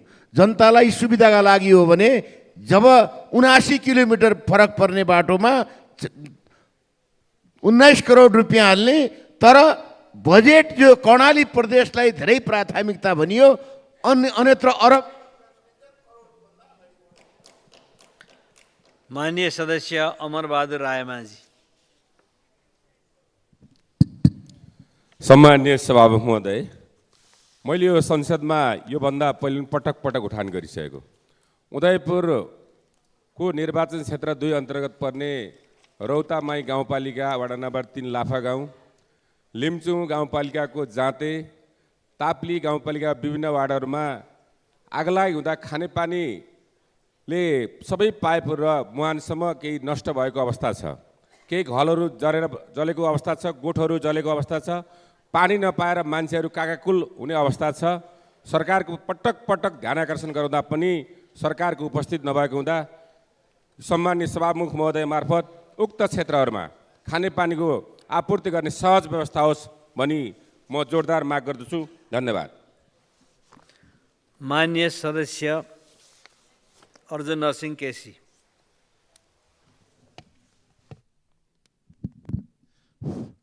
सभामुख महोदय, देशको महत्त्वपूर्ण ऐतिहासिक, सांस्कृतिक, पर्यटकीय तथा पुरातात्विक महत्त्व एवं नेपाल एकीकरणको समयमा 253 वर्ष अघि विक्रमी सम्वत 1819 में पृथ्वीनारायण शाहद्वारा निर्मित नुवाकोट ऐतिहासिक 7 तल्ले दरबार 2072 सालको भूकम्पले क्षतिग्रस्त बनाएको 9 वर्ष भयो। पुनर्निर्माण हुन नसक्दा खण्डहरूको रूपमा परिणत भएको छ। चीन सरकारले बनाइदिने घोषणा त गर्यो, तर आजसम्म त्यसै थिलथिलो रहेको छ। यसबारे मैले पटक पटक कुरा उठाएँ, तर कुनै पनि सरकारले पटक्कै ध्यान नगएको प्रति खेद व्यक्त गर्दै यसको पुनर्निर्माणमा चीन सरकारसँग तत्कालै वार्ताद्वारा टुङ्ग्याउने वा सरकारले नै युद्ध स्तरमा कार्य सुरु गर्ने काम तत्काल गरोस्। संसद सचिवालयका कर्मचारीहरूको जायज माग तुरुन्त पुरा गरियोस्। धन्यवाद। माननीय सदस्य अशोक कुमार चौधरी। सम्मान्य सभामुख महोदय, अहिले मानिसहरूको व्यवहार मोबाइल ब्याङ्किङबाट हुन थालेको छ। मोबाइल वालेटको प्रयोगमा व्यापक वृद्धि बढेको छ। यस्तोमा ब्याङ्क खाता ह्याकरको बिगबिगी बढिरहेको अवस्था छ। गत आबको साइबर ब्युरोको तथ्याङ्कमा जम्मा 9006 उजुरी परेकोमा यस आबको 9 महिनाको अवधिमा मात्रै 15,006 उजुरीको तथ्याङ्क रहेको छ। यसमध्ये 431 वित्तीय संस्था सम्बन्धी रहेको छ। यसरी मोबाइल ब्याङ्किङको कमजोर सुरक्षा प्रणालीले गर्दा ठगीमा पर्नुको जिम्मेवारी कसले लिने हो? सुनसरी इनरवाका शिवदनन मेहता र रुश्नीदेवी मेहताको गत माघमा कनेक्ट आइपिएस ह्याक भएर लगालग 10,10,000 खाताबाट अर्को खातामा गएको थियो। यसरी उजुरी गरेको करिब 5 महिना बितिसक्दा अझै रकम फिर्ता हुन सकेको छैन। यसरी ह्याक गरेर ब्याङ्किङ चोरीको घटना सङ्ख्या वृद्धि भइरहँदा सरकारको यसलाई रोक्ने षड्यन्त्र र एवं तयारी कमजोर रहेको छ। ब्याङ्किङ सुरक्षा प्रणालीको कमजोरीले अन्यायमा परेका शिवनन्दन मेहता जस्ता व्यक्तिलाई तुरुन्त रकम फिर्ता गर्न र ह्याक गर्ने व्यक्तिलाई तत्काल कारबाही गर्न माग गर्दछु। यस्तो अपराधप्रति गम्भीर हुन नेपाल सरकारलाई ध्यानाकर्षण गर्न चाहन्छु। माननीय सदस्य आसमा कुमारी चौधरी।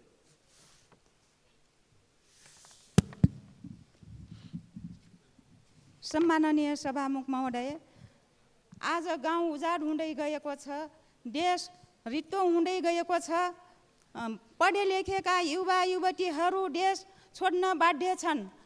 आजसम्म कति विद्यार्थी विश्वविद्यालयबाट दीक्षित भएर ती अहिले कहाँ छन्, के काम गरिरहेका छन् कि कतै बेरोजगारीले मानसिक पीडामा परेका त छैनन्?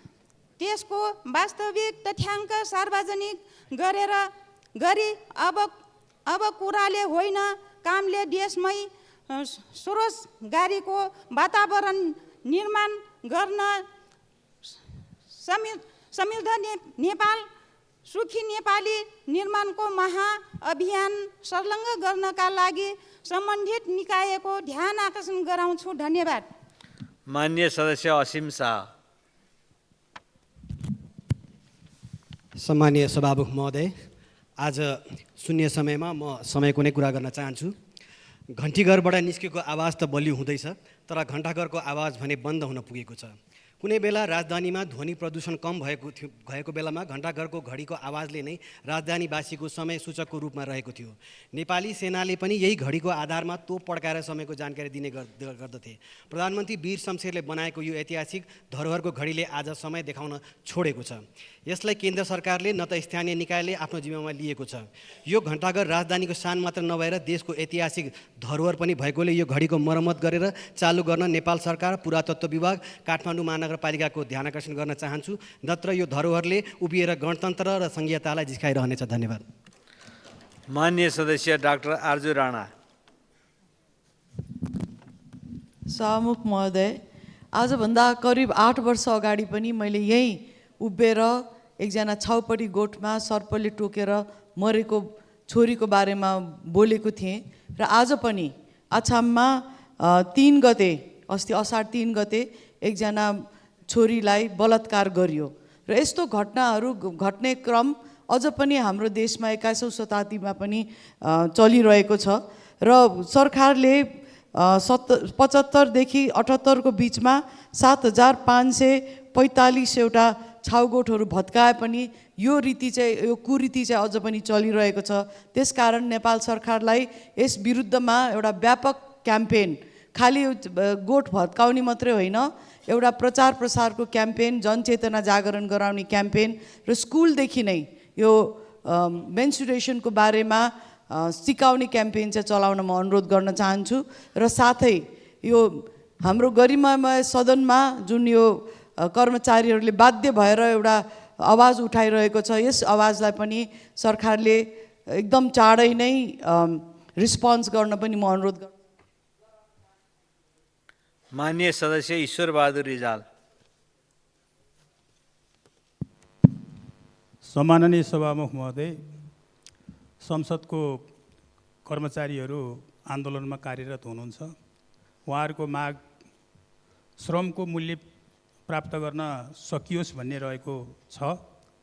हामी यहाँ श्रमको उचित मूल्य पाउनुपर्छ अथवा अतिरिक्त श्रमको मूल्य शोषण गर्न पाइन्न भन्नेहरूको म बाहुल्यता देख्छु र उचित श्रमको मूल्य दिइनेछ भन्ने प्रतिबद्धता जनाउनेहरूको हामी नेतृत्व पनि छ भन्ने म देख्छु। तसर्थ संसदमा कार्यरत कर्मचारीहरूले उठाउनु भएको जायज माग श्रमको उचित मूल्य प्राप्त गर्न पाउनुपर्छ भन्ने त्यो माग छिटोभन्दा छिटो समाधान होस् भन्ने म अनुरोध गर्न चाहन्छु। सम्बन्धित निकायको ध्यानकर्षण गर्न चाहन्छु। धन्यवाद।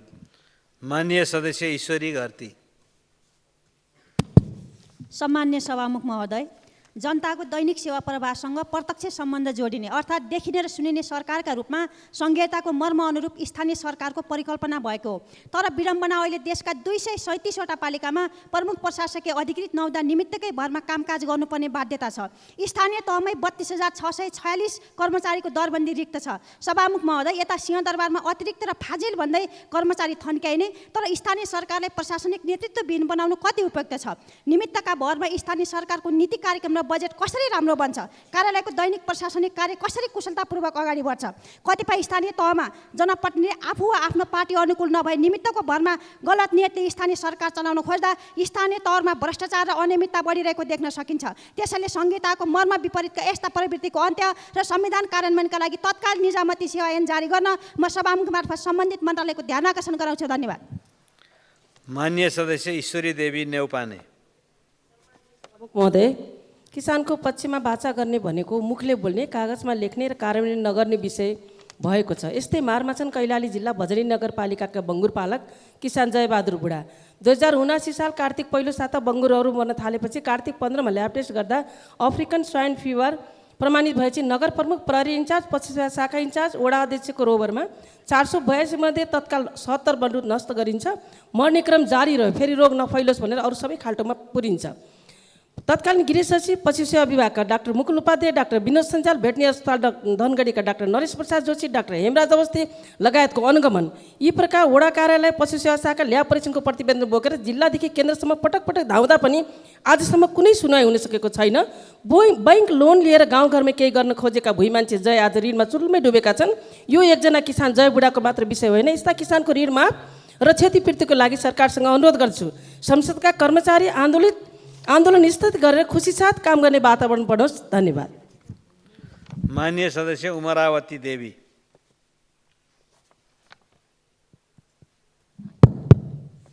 सम्मानीय सभामुख महोदय, मेरो बारा जिल्ला क्षेत्र नम्बर 2 में एक योजना नपार्दैनलाई सबै माननीय मन्त्रीको धन्यवाद दिन चाहन्छु। मेरो बारा जिल्ला नेपालमै होइन। धन्यवाद। माननीय सदस्य उर्मिला माझी।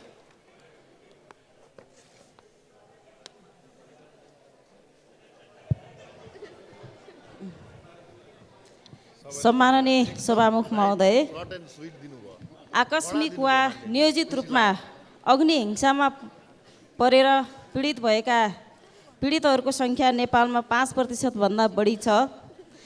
उहाँहरूको पीडामा मलमपत्ती लाउने भन्दा पनि राज्यले व्यवस्था गर्यो भन्ने पीडितहरूको व्यापक गुनासो छ। त्यसो भएको हुनाले गर्दाखेरि आत्मसम्मानपूर्वक बाँच्न पाउने अधिकार सुनिश्चित गर्न र हस्पिटलमा पनि आवश्यक स्रोत साधन र जनशक्तिको अभावको कारणले गर्दाखेरि उपचारमा समस्या आएको छ भन्ने पीडितहरूको गुनासो छ। यसतर्फ म राज्यको ध्यान आकर्षण गराउन चाहन्छु र चाहिँ राज्यले नीति कार्यक्रममा सम्बोधन गरे पनि बजेटमा उचित सम्बोधन गरेन भन्ने उहाँहरूको गुनासो छ र चाहिँ यो चाहिँ उहाँहरूको चाहिँ गुनासोलाई सम्बोधन गर्न र अहिले व्यवस्था भइरहेको चाहिँ कानुनको प्रावधानहरूले अपुग रहेको र नयाँ कानुनको आवश्यक रहेको भन्ने कुरो पनि उहाँहरूको छ। यसतर्फ राज्यको र सम्बन्धित मन्त्रालयको म जोरदार ध्यान आकर्षण गराउन चाहन्छु। माननीय सदस्य कल्पना चौधरी। सम्माननीय सभामुख महोदय, स्वर्गद्वारी मन्दिर प्युठान जिल्लामा रहेको छ। त्यस क्षेत्रमा अत्यन्त पवित्र भूमिको रूपमा परिचित छ। यो मन्दिरको जमिन दाङ जिल्लामा 1050 बिघा रहेको छ, जसमध्ये करिब 500-600 बिघा किसानहरूको मोही रहेको छ। सशस्त्र युद्धको बेला यो जमिनको तिरो नतिर्नु हाम्रो सरकार आएमा सबै किसानको नाममा जमिन दिने बाचा गरे। तर आज माओवादी पार्टी सरकारमा गएको 17 वर्ष भयो। अहिले पनि उहाँहरूकै नेतृत्वमा सरकार छ। तर त्यहाँका किसानहरूले कति पुस्ता भो एक थान लाल पूर्जा हेर्न नपाई कति पुस्ता मरेर गए। हालसम्म पनि मोही हक पाएका छैनन्। उल्टो माओवादीले तिरो तिर्न नदिएको कारणले बेदखली मोही हक खोसियो। न्याय पाउने कुरा त परै जाओस्। केही दिन अगाडिदेखि नै पीडित जनताहरू मोही हकका लागि कुन ठाउँमा जाने, कुन कानुनले किसानलाई मोही दिन रोकेको छ। सभामुख महोदय, के जनयुद्धले। माननीय सदस्य किरण कुमार शाह।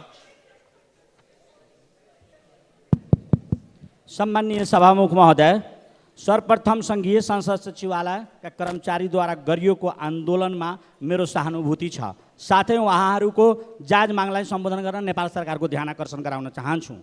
आज म यहाँ नेपाल सरकार र मेयर बालेन शाहद्वारा काठमाडौँको कवाडी व्यवस्थापकीयहरूमाथि भएको दमनको विरोध गर्न उपस्थित भएको छु। काठमाडौँको स्वच्छ र सुन्दरता कायम राख्न कवाडी व्यवस्थापकहरूको भूमिका महत्त्वपूर्ण छ। उनीहरूको कठिन परिश्रमले सहरलाई सफा राख्न मद्दत पुर्याउँछ। तर हालैका घटनाहरूले उनीहरूलाई मानसिक र शारीरिक पीडा पुर्याएको छ। यस्तो दमन स्वीकार्य छैन। यसअघि पनि सरकारले उनीहरूमाथि दमन गरेको थियो र अहिले मेयर बालेन शाहले पनि यस्तै कार्य गरिरहेका छन्। यसका साथै मेयर शाहले अदालतमाथि हस्तक्षेप गरिरहेको हुँदा सरकार लम्पसार परेको छ। यो हाम्रो न्याय प्रणाली र लोकतान्त्रिक मूल्य मान्यताको लागि गम्भीर समस्या हो। सरकारलाई गम्भीरतापूर्वक ध्यान दिन अनुरोध छ। माननीय सदस्य कुसुम देवी थापा। सम्मानीय सभामुख महोदय, जब भौतिक पूर्वाधार मन्त्रालयको रातो किताब हात पर्यो, मनमा एउटा गम्भीर प्रश्न उब्जियो। यो देशको मन्त्रीले नेपालको भूगोल त्यहाँको अवस्थाको बारेमा यतिसम्म पनि अनभिज्ञता पनि हुनसक्छ र देशको भूभाग र अवस्थाबारे सामान्य जानकारी पनि नहुने कस्तो मन्त्री देशले पाएछ। एकपटक मन्त्रीज्यूलाई सधैँ राज्यको उपेक्षामा परेको कान्छो जिल्ला रुकुम पूर्वमा त्यहाँको भूगोल र अवस्था अवलोकन गर्न निमन्त्रणा गर्दछु, ताकि मन्त्रीज्यूलाई चन्दननाथ नगरपालिका रुकुम पूर्वमा पर्छ कि जुम्लामा पर्छ सो पनि जानकारी हुने थियो। यस मन्त्रालयको 165 निर्वाचन क्षेत्र रणनीतिक सडक शीर्षकमा छुट्याइएको बजेटमा रुकुम पूर्व जिल्लालाई अलग राख्नुले त्यहाँका जनताले के भनेर बुझ्ने? रुकुम पूर्व जिल्लालाई राज्यले कहिलेसम्म उपेक्षामा राख्ने? यसतर्फ म गम्भीर ध्यानाकर्षण गराउन चाहन्छु। धन्यवाद। जय नेपाल। माननीय सदस्य गगन कुमार थापा। सम्माननीय सभामुख महोदय, समानीकरण अनुदान स्थानीय सरकारको संवैधानिक हक हो भने सङ्घीय सरकारको संवैधानिक दायित्व, तर सङ्घीय सरकारले स्थानीय सरकारलाई दिने यो जिम्मेवारीको कुरा बकस दिएको जस्तो गर्दै आएको छ। मानव तजबिजी अधिकार हो। यसपालि पनि यस्तै भयो। अहिले आएर सरकारले निर्णय गरेर भन्ने सुनियो, तर दिने अनुदानमा 7% जति घटाउने अरे भन्ने कुरा सुनियो, किनकि स्रोत छैन भन्ने कुरा आयो। वडाको क्षेत्राधिकारभित्र पर्ने कुरामा बजेट हाल्न नलजाउने अनि स्रोत छैन भनेर अनुदान कटौती गर्ने, यो अस्वीकार्य छ, यो असंवैधानिक छ। योभन्दा पनि रोचक कुरा सभामुख महोदय, स्थानीय सरकारका प्रमुखहरूले प्रधानमन्त्रीलाई गएर भेट्नुभएछ यो विषयमा, अनि 100% चाहिन्छ भन्नुभएछ। प्रधानमन्त्रीले के भन्नुभएछ भने मेरो त मन छ तर मन्त्रीले मानेनन्। प्रधानमन्त्रीलाई कतिपटक भन्ने हो यो संसदीय व्यवस्था हो। यसमा के हुन्छ भने नटेर्ने मन्त्री फेर्ने, फेर्न नसक्ने भए सिंहदरबारबाट डेरा, बालुवाटारबाट डेरा सर्ने। धन्यवाद। माननीय सदस्य गणेश पराजुली। सम्माननीय सभामुख महोदय, सरकारले आफ्नै देशमा उत्पादन बढी भएर अब कहाँ बेच्ने होला भन्ने सम्मको अवस्था पुगेको विद्युत उत्पादन आफ्नै देशका औद्योगिक करिडोर क्षेत्रमा निर्वाध र गुणस्तरीय विद्युत आपूर्ति गर्न केले रोकिरहेको छ, म प्रश्न गर्न चाहन्छु। भन्सार विभागको तथ्याङ्क अनुसार गत जेठ मसान्तको डाटा अनुसार व्यापार घाटा रु 13 खर्ब 14 अर्ब 44 करोड रहेको छ, जुन निर्यातको तुलनामा 10.44 गुणा बेसी हो। यो कहाली लाग्दो व्यापार घाटा विगतदेखिको निरन्तरता हो र व्यापार घाटा न्यूनीकरण गर्न आयात प्रतिस्थापनको लागि आन्तरिक उत्पादन बढाउने, निर्यात बढाउन बाहेक अरू कुनै विकल्प छैन। तर देशभित्र स्थापित उद्योग र औद्योगिक करिडोर क्षेत्रको एनए को अघोषित load shedding, system fail, line trip जस्ता समस्याका कारण विद्युत आपूर्तिमा समस्या, उत्पादनमा निकै ठुलो कठिनाइ झेल्नु परेको छ। व्यापार घाटा कम गर्न र आन्तरिक उत्पादन बढाउन उद्योग र कच्चा पदार्थमा एक तह भन्सार दर कम गर्ने नीति बजेटबाट घोषणा त सरकारले गरेको छ, तर हालसम्म औद्योगिक क्षेत्रको दुर्दशापूर्ण विद्युत आपूर्ति सहज बनाउन सकेको छैन। तसर्थ म यस सम्मानित सदनबाट उक्त क्षेत्रहरूमा निर्वाध बिजुली उपलब्ध गराई दीर्घकालीन व्यवस्थापन गर्न ऊर्जा मन्त्रालय र विद्युत प्राधिकरणलाई विनम्र आग्रह गर्दै ऊर्जा मन्त्रीज्यूलाई व्यवस्थापन सम्पन्न गरी यस सम्मानित सदनमा उपस्थित भई यथाशीघ्र जानकारी गराउन ध्यानाकर्षण गराउँदछु। धन्यवाद। माननीय सदस्य गोमा लाभ सापकोटा।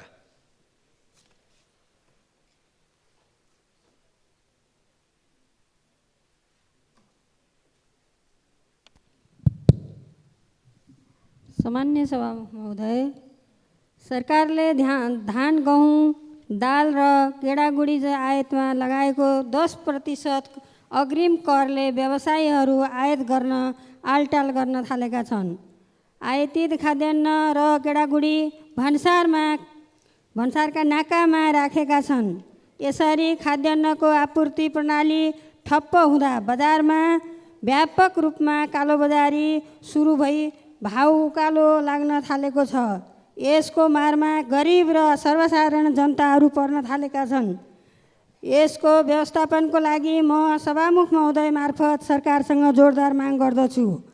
त्यस्तै राति चल्ने बसमा यात्रा गर्ने यात्रुहरूले विभिन्न ठाउँका होटलमा राम्रो र स्वच्छ र गुणस्तरीय खाना नदिने हुँदा त्यस्ता ठाउँका होटलहरूको अनुगमन गरियोस् भनी म सरकारसँग जोरदार माग गर्दछु। धन्यवाद। माननीय सदस्य गङ्गा कार्की।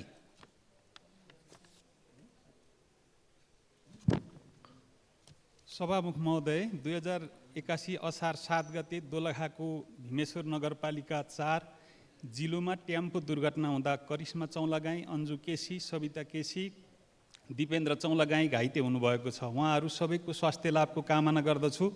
ट्रमा सेन्टरमा उपचार गराइरहनु भयो कि गम्भीर घाइते करिश्मा चौलागाईलाई लगायतको खर्च सरकारले बेहोर्न सहयोग गरोस् भन्ने माग गर्दछु। संसद सचिवालयका कर्मचारीहरूको समस्या समाधान गरियोस्।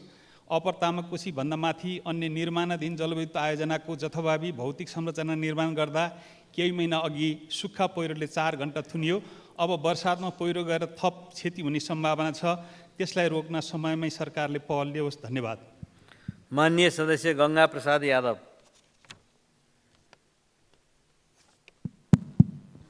सम्माननीय सभामुख महोदय, यही असार 4 गते परेको पानीको कारण सिराहाको बलान नदीमा 2 जना अबोध बालकहरू डुबेर तिनको मृत्यु भएको छ। मृतकप्रति भावपूर्ण श्रद्धाञ्जली व्यक्त गर्न चाहन्छु। साथै त्यो मृतक बच्चाहरूलाई निकाल्नको लागि त्यहाँ सशस्त्र प्रहरी र जनपद प्रहरीहरू पनि पुगेका थिए, तर उहाँहरूबाट केही सहयोग हुन सकेन। भर्खरै केही दिन पहिले गृहमन्त्रीज्यूले यसै सदनमा दैविक प्रकोप उद्धारका लागि हामी अलर्ट भएर बसिरहेका छौँ भनेर जानकारी गराउनु भएको थियो, तर त्यो गफ जस्तै देखियो। त्यसै गरी सिराहाको लाहान नगरपालिका 19 नम्बर वडा 23 नम्बर वडामा कटान बलान नदीको कटानले गर्दाखेरि गाउँमै अब नदी पस्ने अवस्था आएको छ। यसलाई नियन्त्रण गर्न लागि सभामुख मार्फत सरकारको ध्यान आकर्षण गर्न चाहन्छु। धन्यवाद। माननीय सदस्य चन्दा कार्की भण्डारी।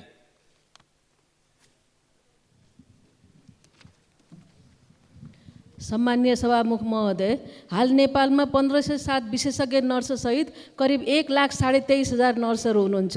नर्सिङ सेवा स्वास्थ्य सेवाको मेरुदण्ड हो, जसको सुधार बिना हाम्रो स्वास्थ्य प्रणाली सुदृढ र गुणस्तरीय बन्नै सक्दैन। मुस्कानका साथ जनसेवा गर्ने यी नर्सहरूको मुस्कानभित्र आज दुःख र पीडा झल्केको देखिन्छ। उनीहरूका दरबन्दी पारिश्रमिक र सुविधा न्यून छन्, कार्यस्थल असुरक्षित छ, योग्यता अनुसार दरबन्दी र जिम्मेवारी पाएको छैन, उच्च शिक्षा र तालिमको अवसर छैन। आज 40% भन्दा बढी हाम्रा नर्सहरू बेरोजगार छन् र 40,500 नर्सहरू विदेशिएका छन्। सम्मान्य प्रधानमन्त्रीज्यूले नर्सहरूको सेवा सुविधा सुधार गर्न सार्वजनिक रूपमा त वाचा गर्नुभयो, तर सो अनुसार यस वर्षको बजेटमा यसका लागि कुनै योजना प्रस्तुत गरिएको देखिएन। सभामुखज्यू, नर्सिङ सेवाको चुनौती केवल नर्सहरूको मात्र होइन, देश समाज र स्वास्थ्य प्रणालीको पनि हो। गुणस्तरीय स्वास्थ्य सेवा जनतालाई प्रदान गर्न नर्सिङ पेसाको महत्त्व बुझेर नर्सिङ क्षेत्रका यी चुनौतीहरूको यथाशीघ्र सम्बोधन गर्न नेपाल सरकारको गम्भीर ध्यान आकर्षण गराउन चाहन्छु। धन्यवाद। माननीय सदस्य डाक्टर चन्द्रकान्त भण्डारी।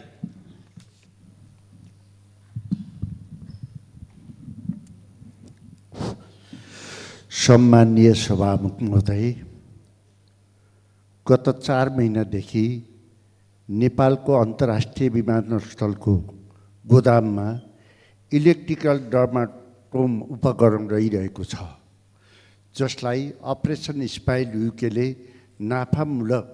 नाफा रहित संस्थाले सहयोग गरेको थियो, जसको चरित्र छ उसले मान्छेलाई विभेद गर्दैन।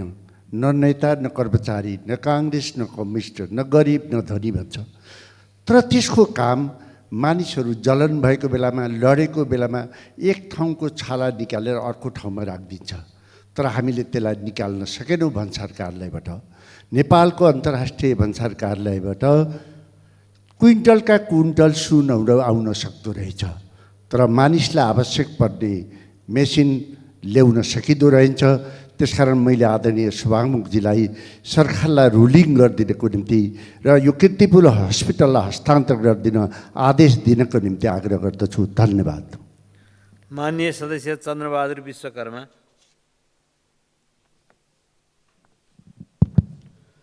सम्माननीय सभामुख महोदय, आज संविधान निर्माण भएको र कार्यान्वयन भएको 10 वर्ष पुग्दैछ, तर संविधानको भावना अनुसार कतिपय संरचनाहरू बन्न बाँकी नै छन्। त्यसै क्रममा कर्णाली प्रदेशको प्रहरी तालिम केन्द्र अहिलेसम्म बाँकी जिल्ला, लुम्बिनी प्रदेश बाँकी जिल्लामा छ, तर यदि त्यो तालिम केन्द्र बनाउनुको लागि कर्णाली प्रदेशको भूगोल अत्यन्त उपयुक्त छ, तर त्यहाँ तालिम केन्द्र बन्न सकिरहेको छैन। तर त्यो तालिम केन्द्र बनाउनुको लागि तालिम केन्द्रका सम्बद्ध पदाधिकारीहरू रुकुम जिल्लाको चौरजारी नगरपालिका वार्ड नम्बर 3 अम्माचौर भन्ने ठाउँ उपयुक्त ठाउँ ठहर गरी त्यहाँको जग्गा व्यवस्थापन गर्नको लागि जनतालाई निर्देशन दिएको र जनताले आवश्यक जग्गा 6 बिघा जग्गा उपलब्ध गराइसकेको र बाँकी जग्गा उपलब्ध गराउन लागि पनि तयार भएको, तर नेपाल सरकारले त्यो तालिम केन्द्र बनाउन सकिरहेको छैन। मैले सभामुख महोदय मार्फत नेपाल सरकार र गृहमन्त्रीलाई म ध्यान आकर्षण गर्न चाहन्छु, छिटोभन्दा छिटो तालिम केन्द्र त्यो बनाइयोस्। कुन कति कारण तालिम केन्द्र रोकिएको छ? धन्यवाद। माननीय सदस्य चित्रबहादुर केसी।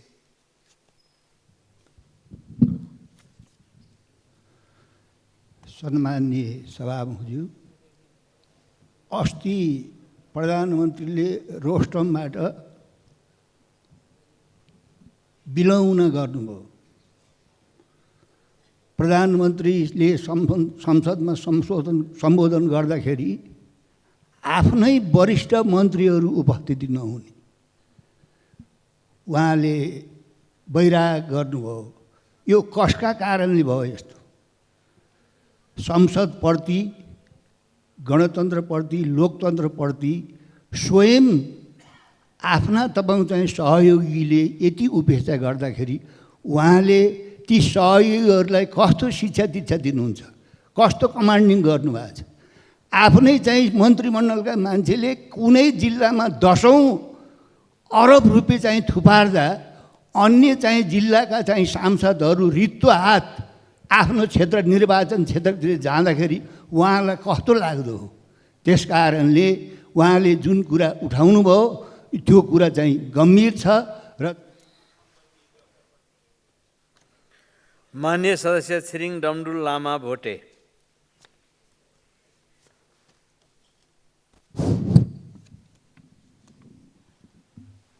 सम्माननीय सभामुख महोदय,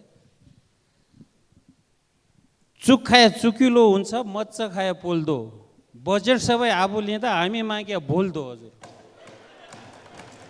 सम्माननीय सभामुख महोदय, अब यही आगामी मङ्गलबार नेपाल र चीनको संयुक्त बैठक बस्दैछ।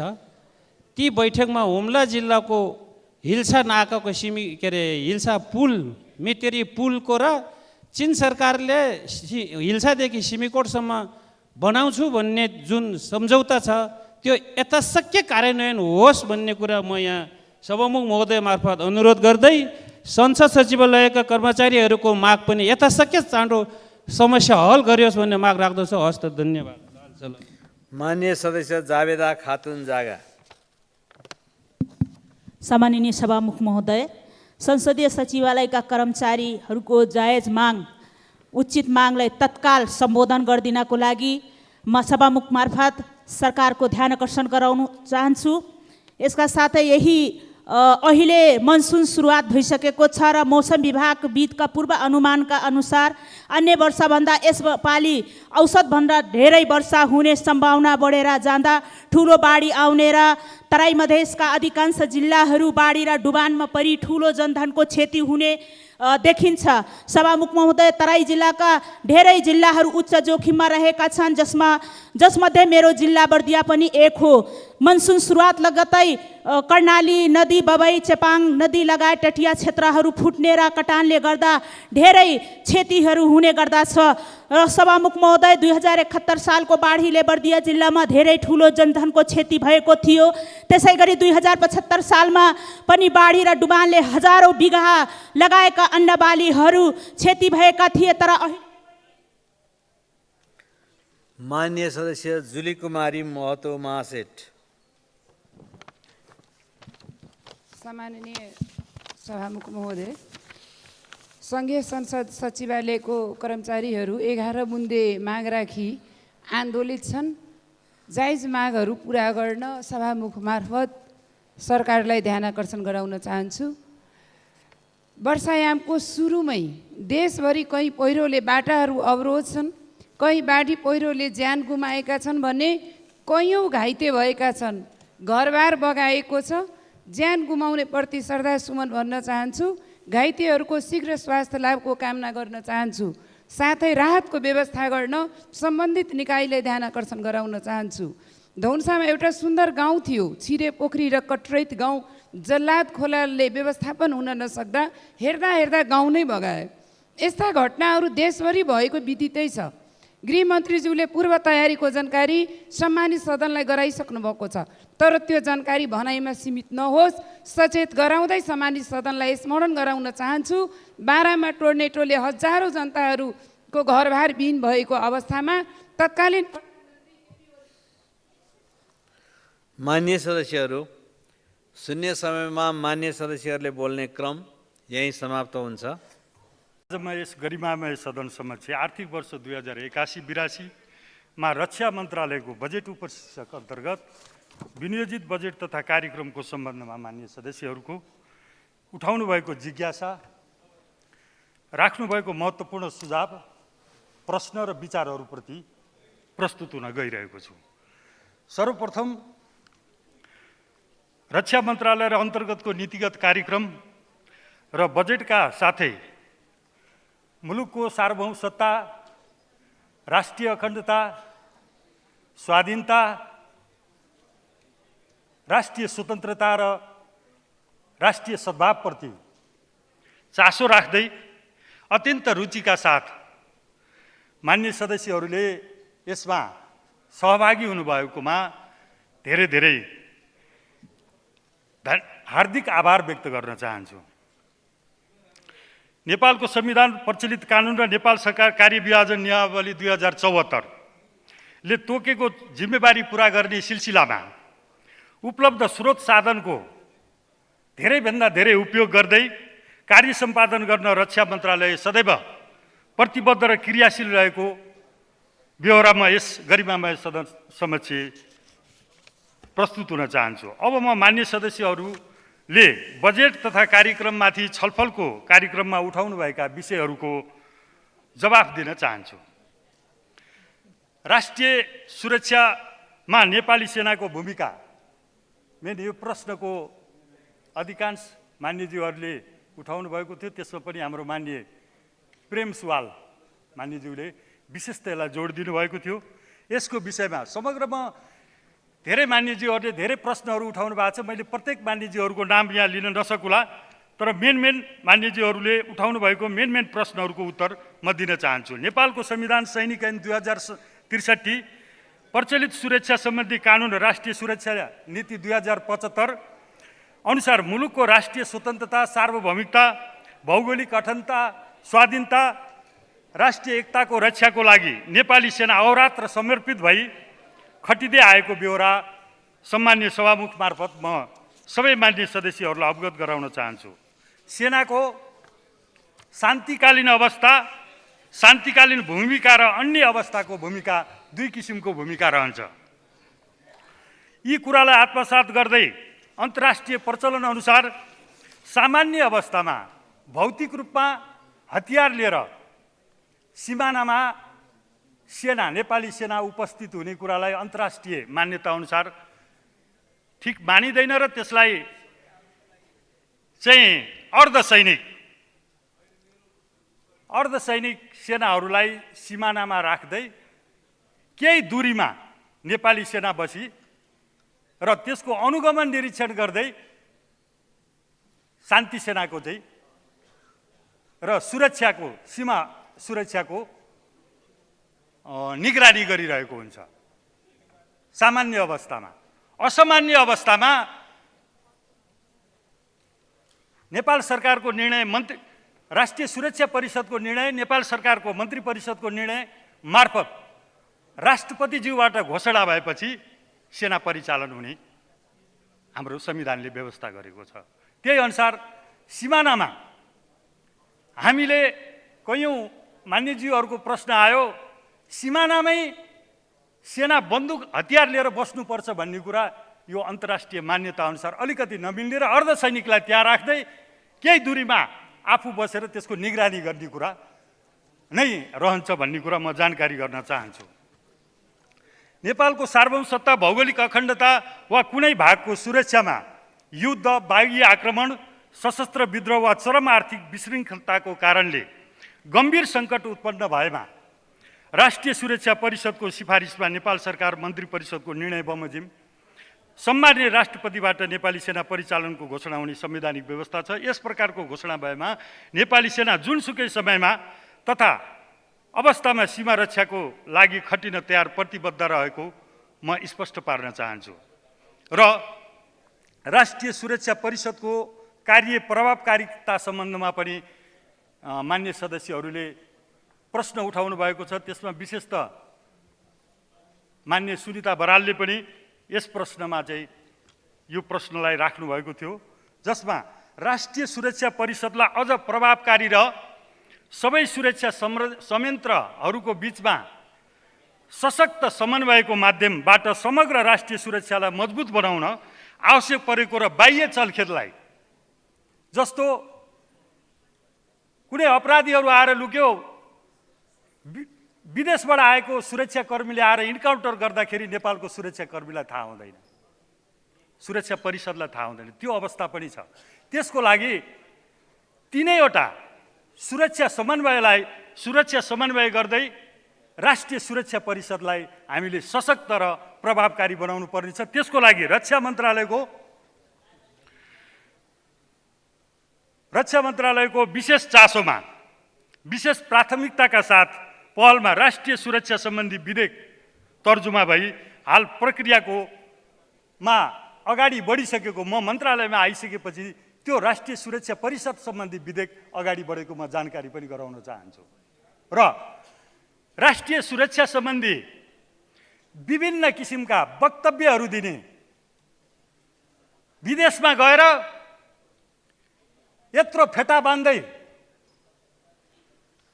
चाहिँ अब हामीलाई पासपोर्ट पनि एउटै भए हुन्छ, करेन्सी पनि एउटै भए हुन्छ भन्ने यहाँ आएर नेपाली सेनाको चाहिँ विरोध गर्ने कुरालाई पनि हामी त्यो जानकारीको रूपमा सुरक्षा परिषदको विधेयकले चाहिँ त्यसलाई नोटिस गर्नेछ त्यो विधेयक अनुसार।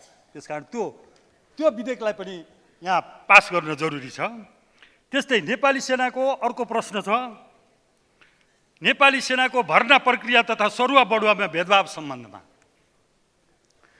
नेपाली सेनामा कुनै जाति, धर्म, वर्ण, समुदाय र क्षेत्रको आधारमा भेदभाव हुँदैन र हुने छैन। त्यस्तो भएमा मेरो जानकारीमा आउनु पर्यो र मन्त्रालयमा त्यो जानकारी हुनु पर्यो, किनभने नेपाली सेनाभित्रै भेदभाव भयो भनेदेखि द्वन्द्वको कहिले अन्त्य हुँदैन।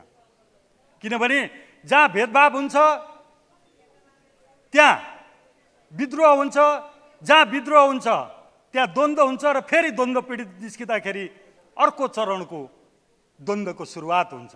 र हाम्रो जीवन नै, यहाँ बस्नुभएका मान्यज्यूहरूको जीवन नै सामाजिक न्याय र भेदभावको अन्त्यको निम्ति भएको छ र यसको निम्ति म जहिले पनि म भन्न चाहन्छु, कुनै पनि भेदभाव नेपाली सेनाभित्र रहेको रहेछ भने हिजोका दिनमा के भयो मलाई लाग्छ भएको छैन, तर आजको दिनमा हामीले समावेशिताको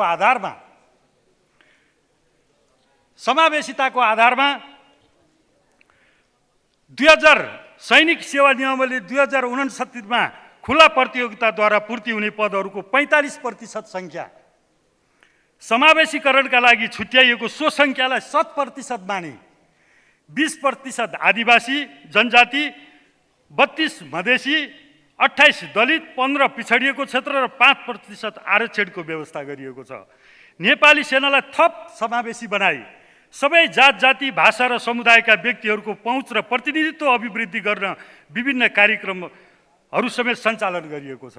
जस्तो पिछडिएको क्षेत्र समुदायलाई नेपाली सेनामा आकर्षित गर्नको निम्ति छनौट प्रक्रियालाई ती पिछडिएका भूगोलहरूमा छनौट प्रक्रियाका अफिसहरू राखी ती पिछडिएका वर्गहरूलाई आकर्षित गरिएको छ भनेदेखि अर्को नेपाली सेना दल जस्तो महत्त्वपूर्ण लोकप्रिय कार्यक्रममा आकर्षित गर्नको निम्ति ती सामुदायिक विद्यालयहरूमा ती कार्यक्रमहरू सञ्चालन गरिएको छ।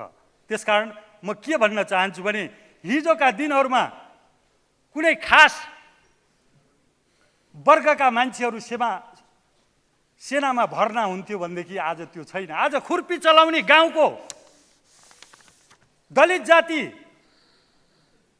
पिछडिएका वर्ग, सीमान्तकृत सबै समुदायबाट प्रतिनिधित्व हुने व्यवस्था गरिएको छ र त्यो प्रतिनिधित्व मार्फत नेपाली सेना मजबुत हुँदै गइरहेको छ र लोकतान्त्रिक अभ्यासमा अब्बल तरिकाले अगाडि बढिरहेको कुरा म जानकारी गराउन चाहन्छु।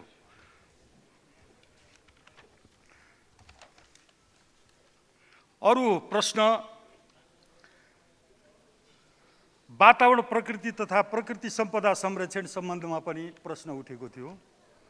हाल नेपाली सेना आफ्नो मुख्य जिम्मेवारी साथसाथै नेपाल सरकारको निर्देशन बमोजिम वन तथा वातावरण, हिमाल सफाई, ऐतिहासिक एवं पुरातत्वको महत्त्वका संरचनाहरूको सुरक्षा, चुरे संरक्षण, प्रकृति संरक्षण जस्ता तोकिएका अन्य प्राकृतिक कार्यहरूमा समेत परिचालन हुँदै आइरहेको छ।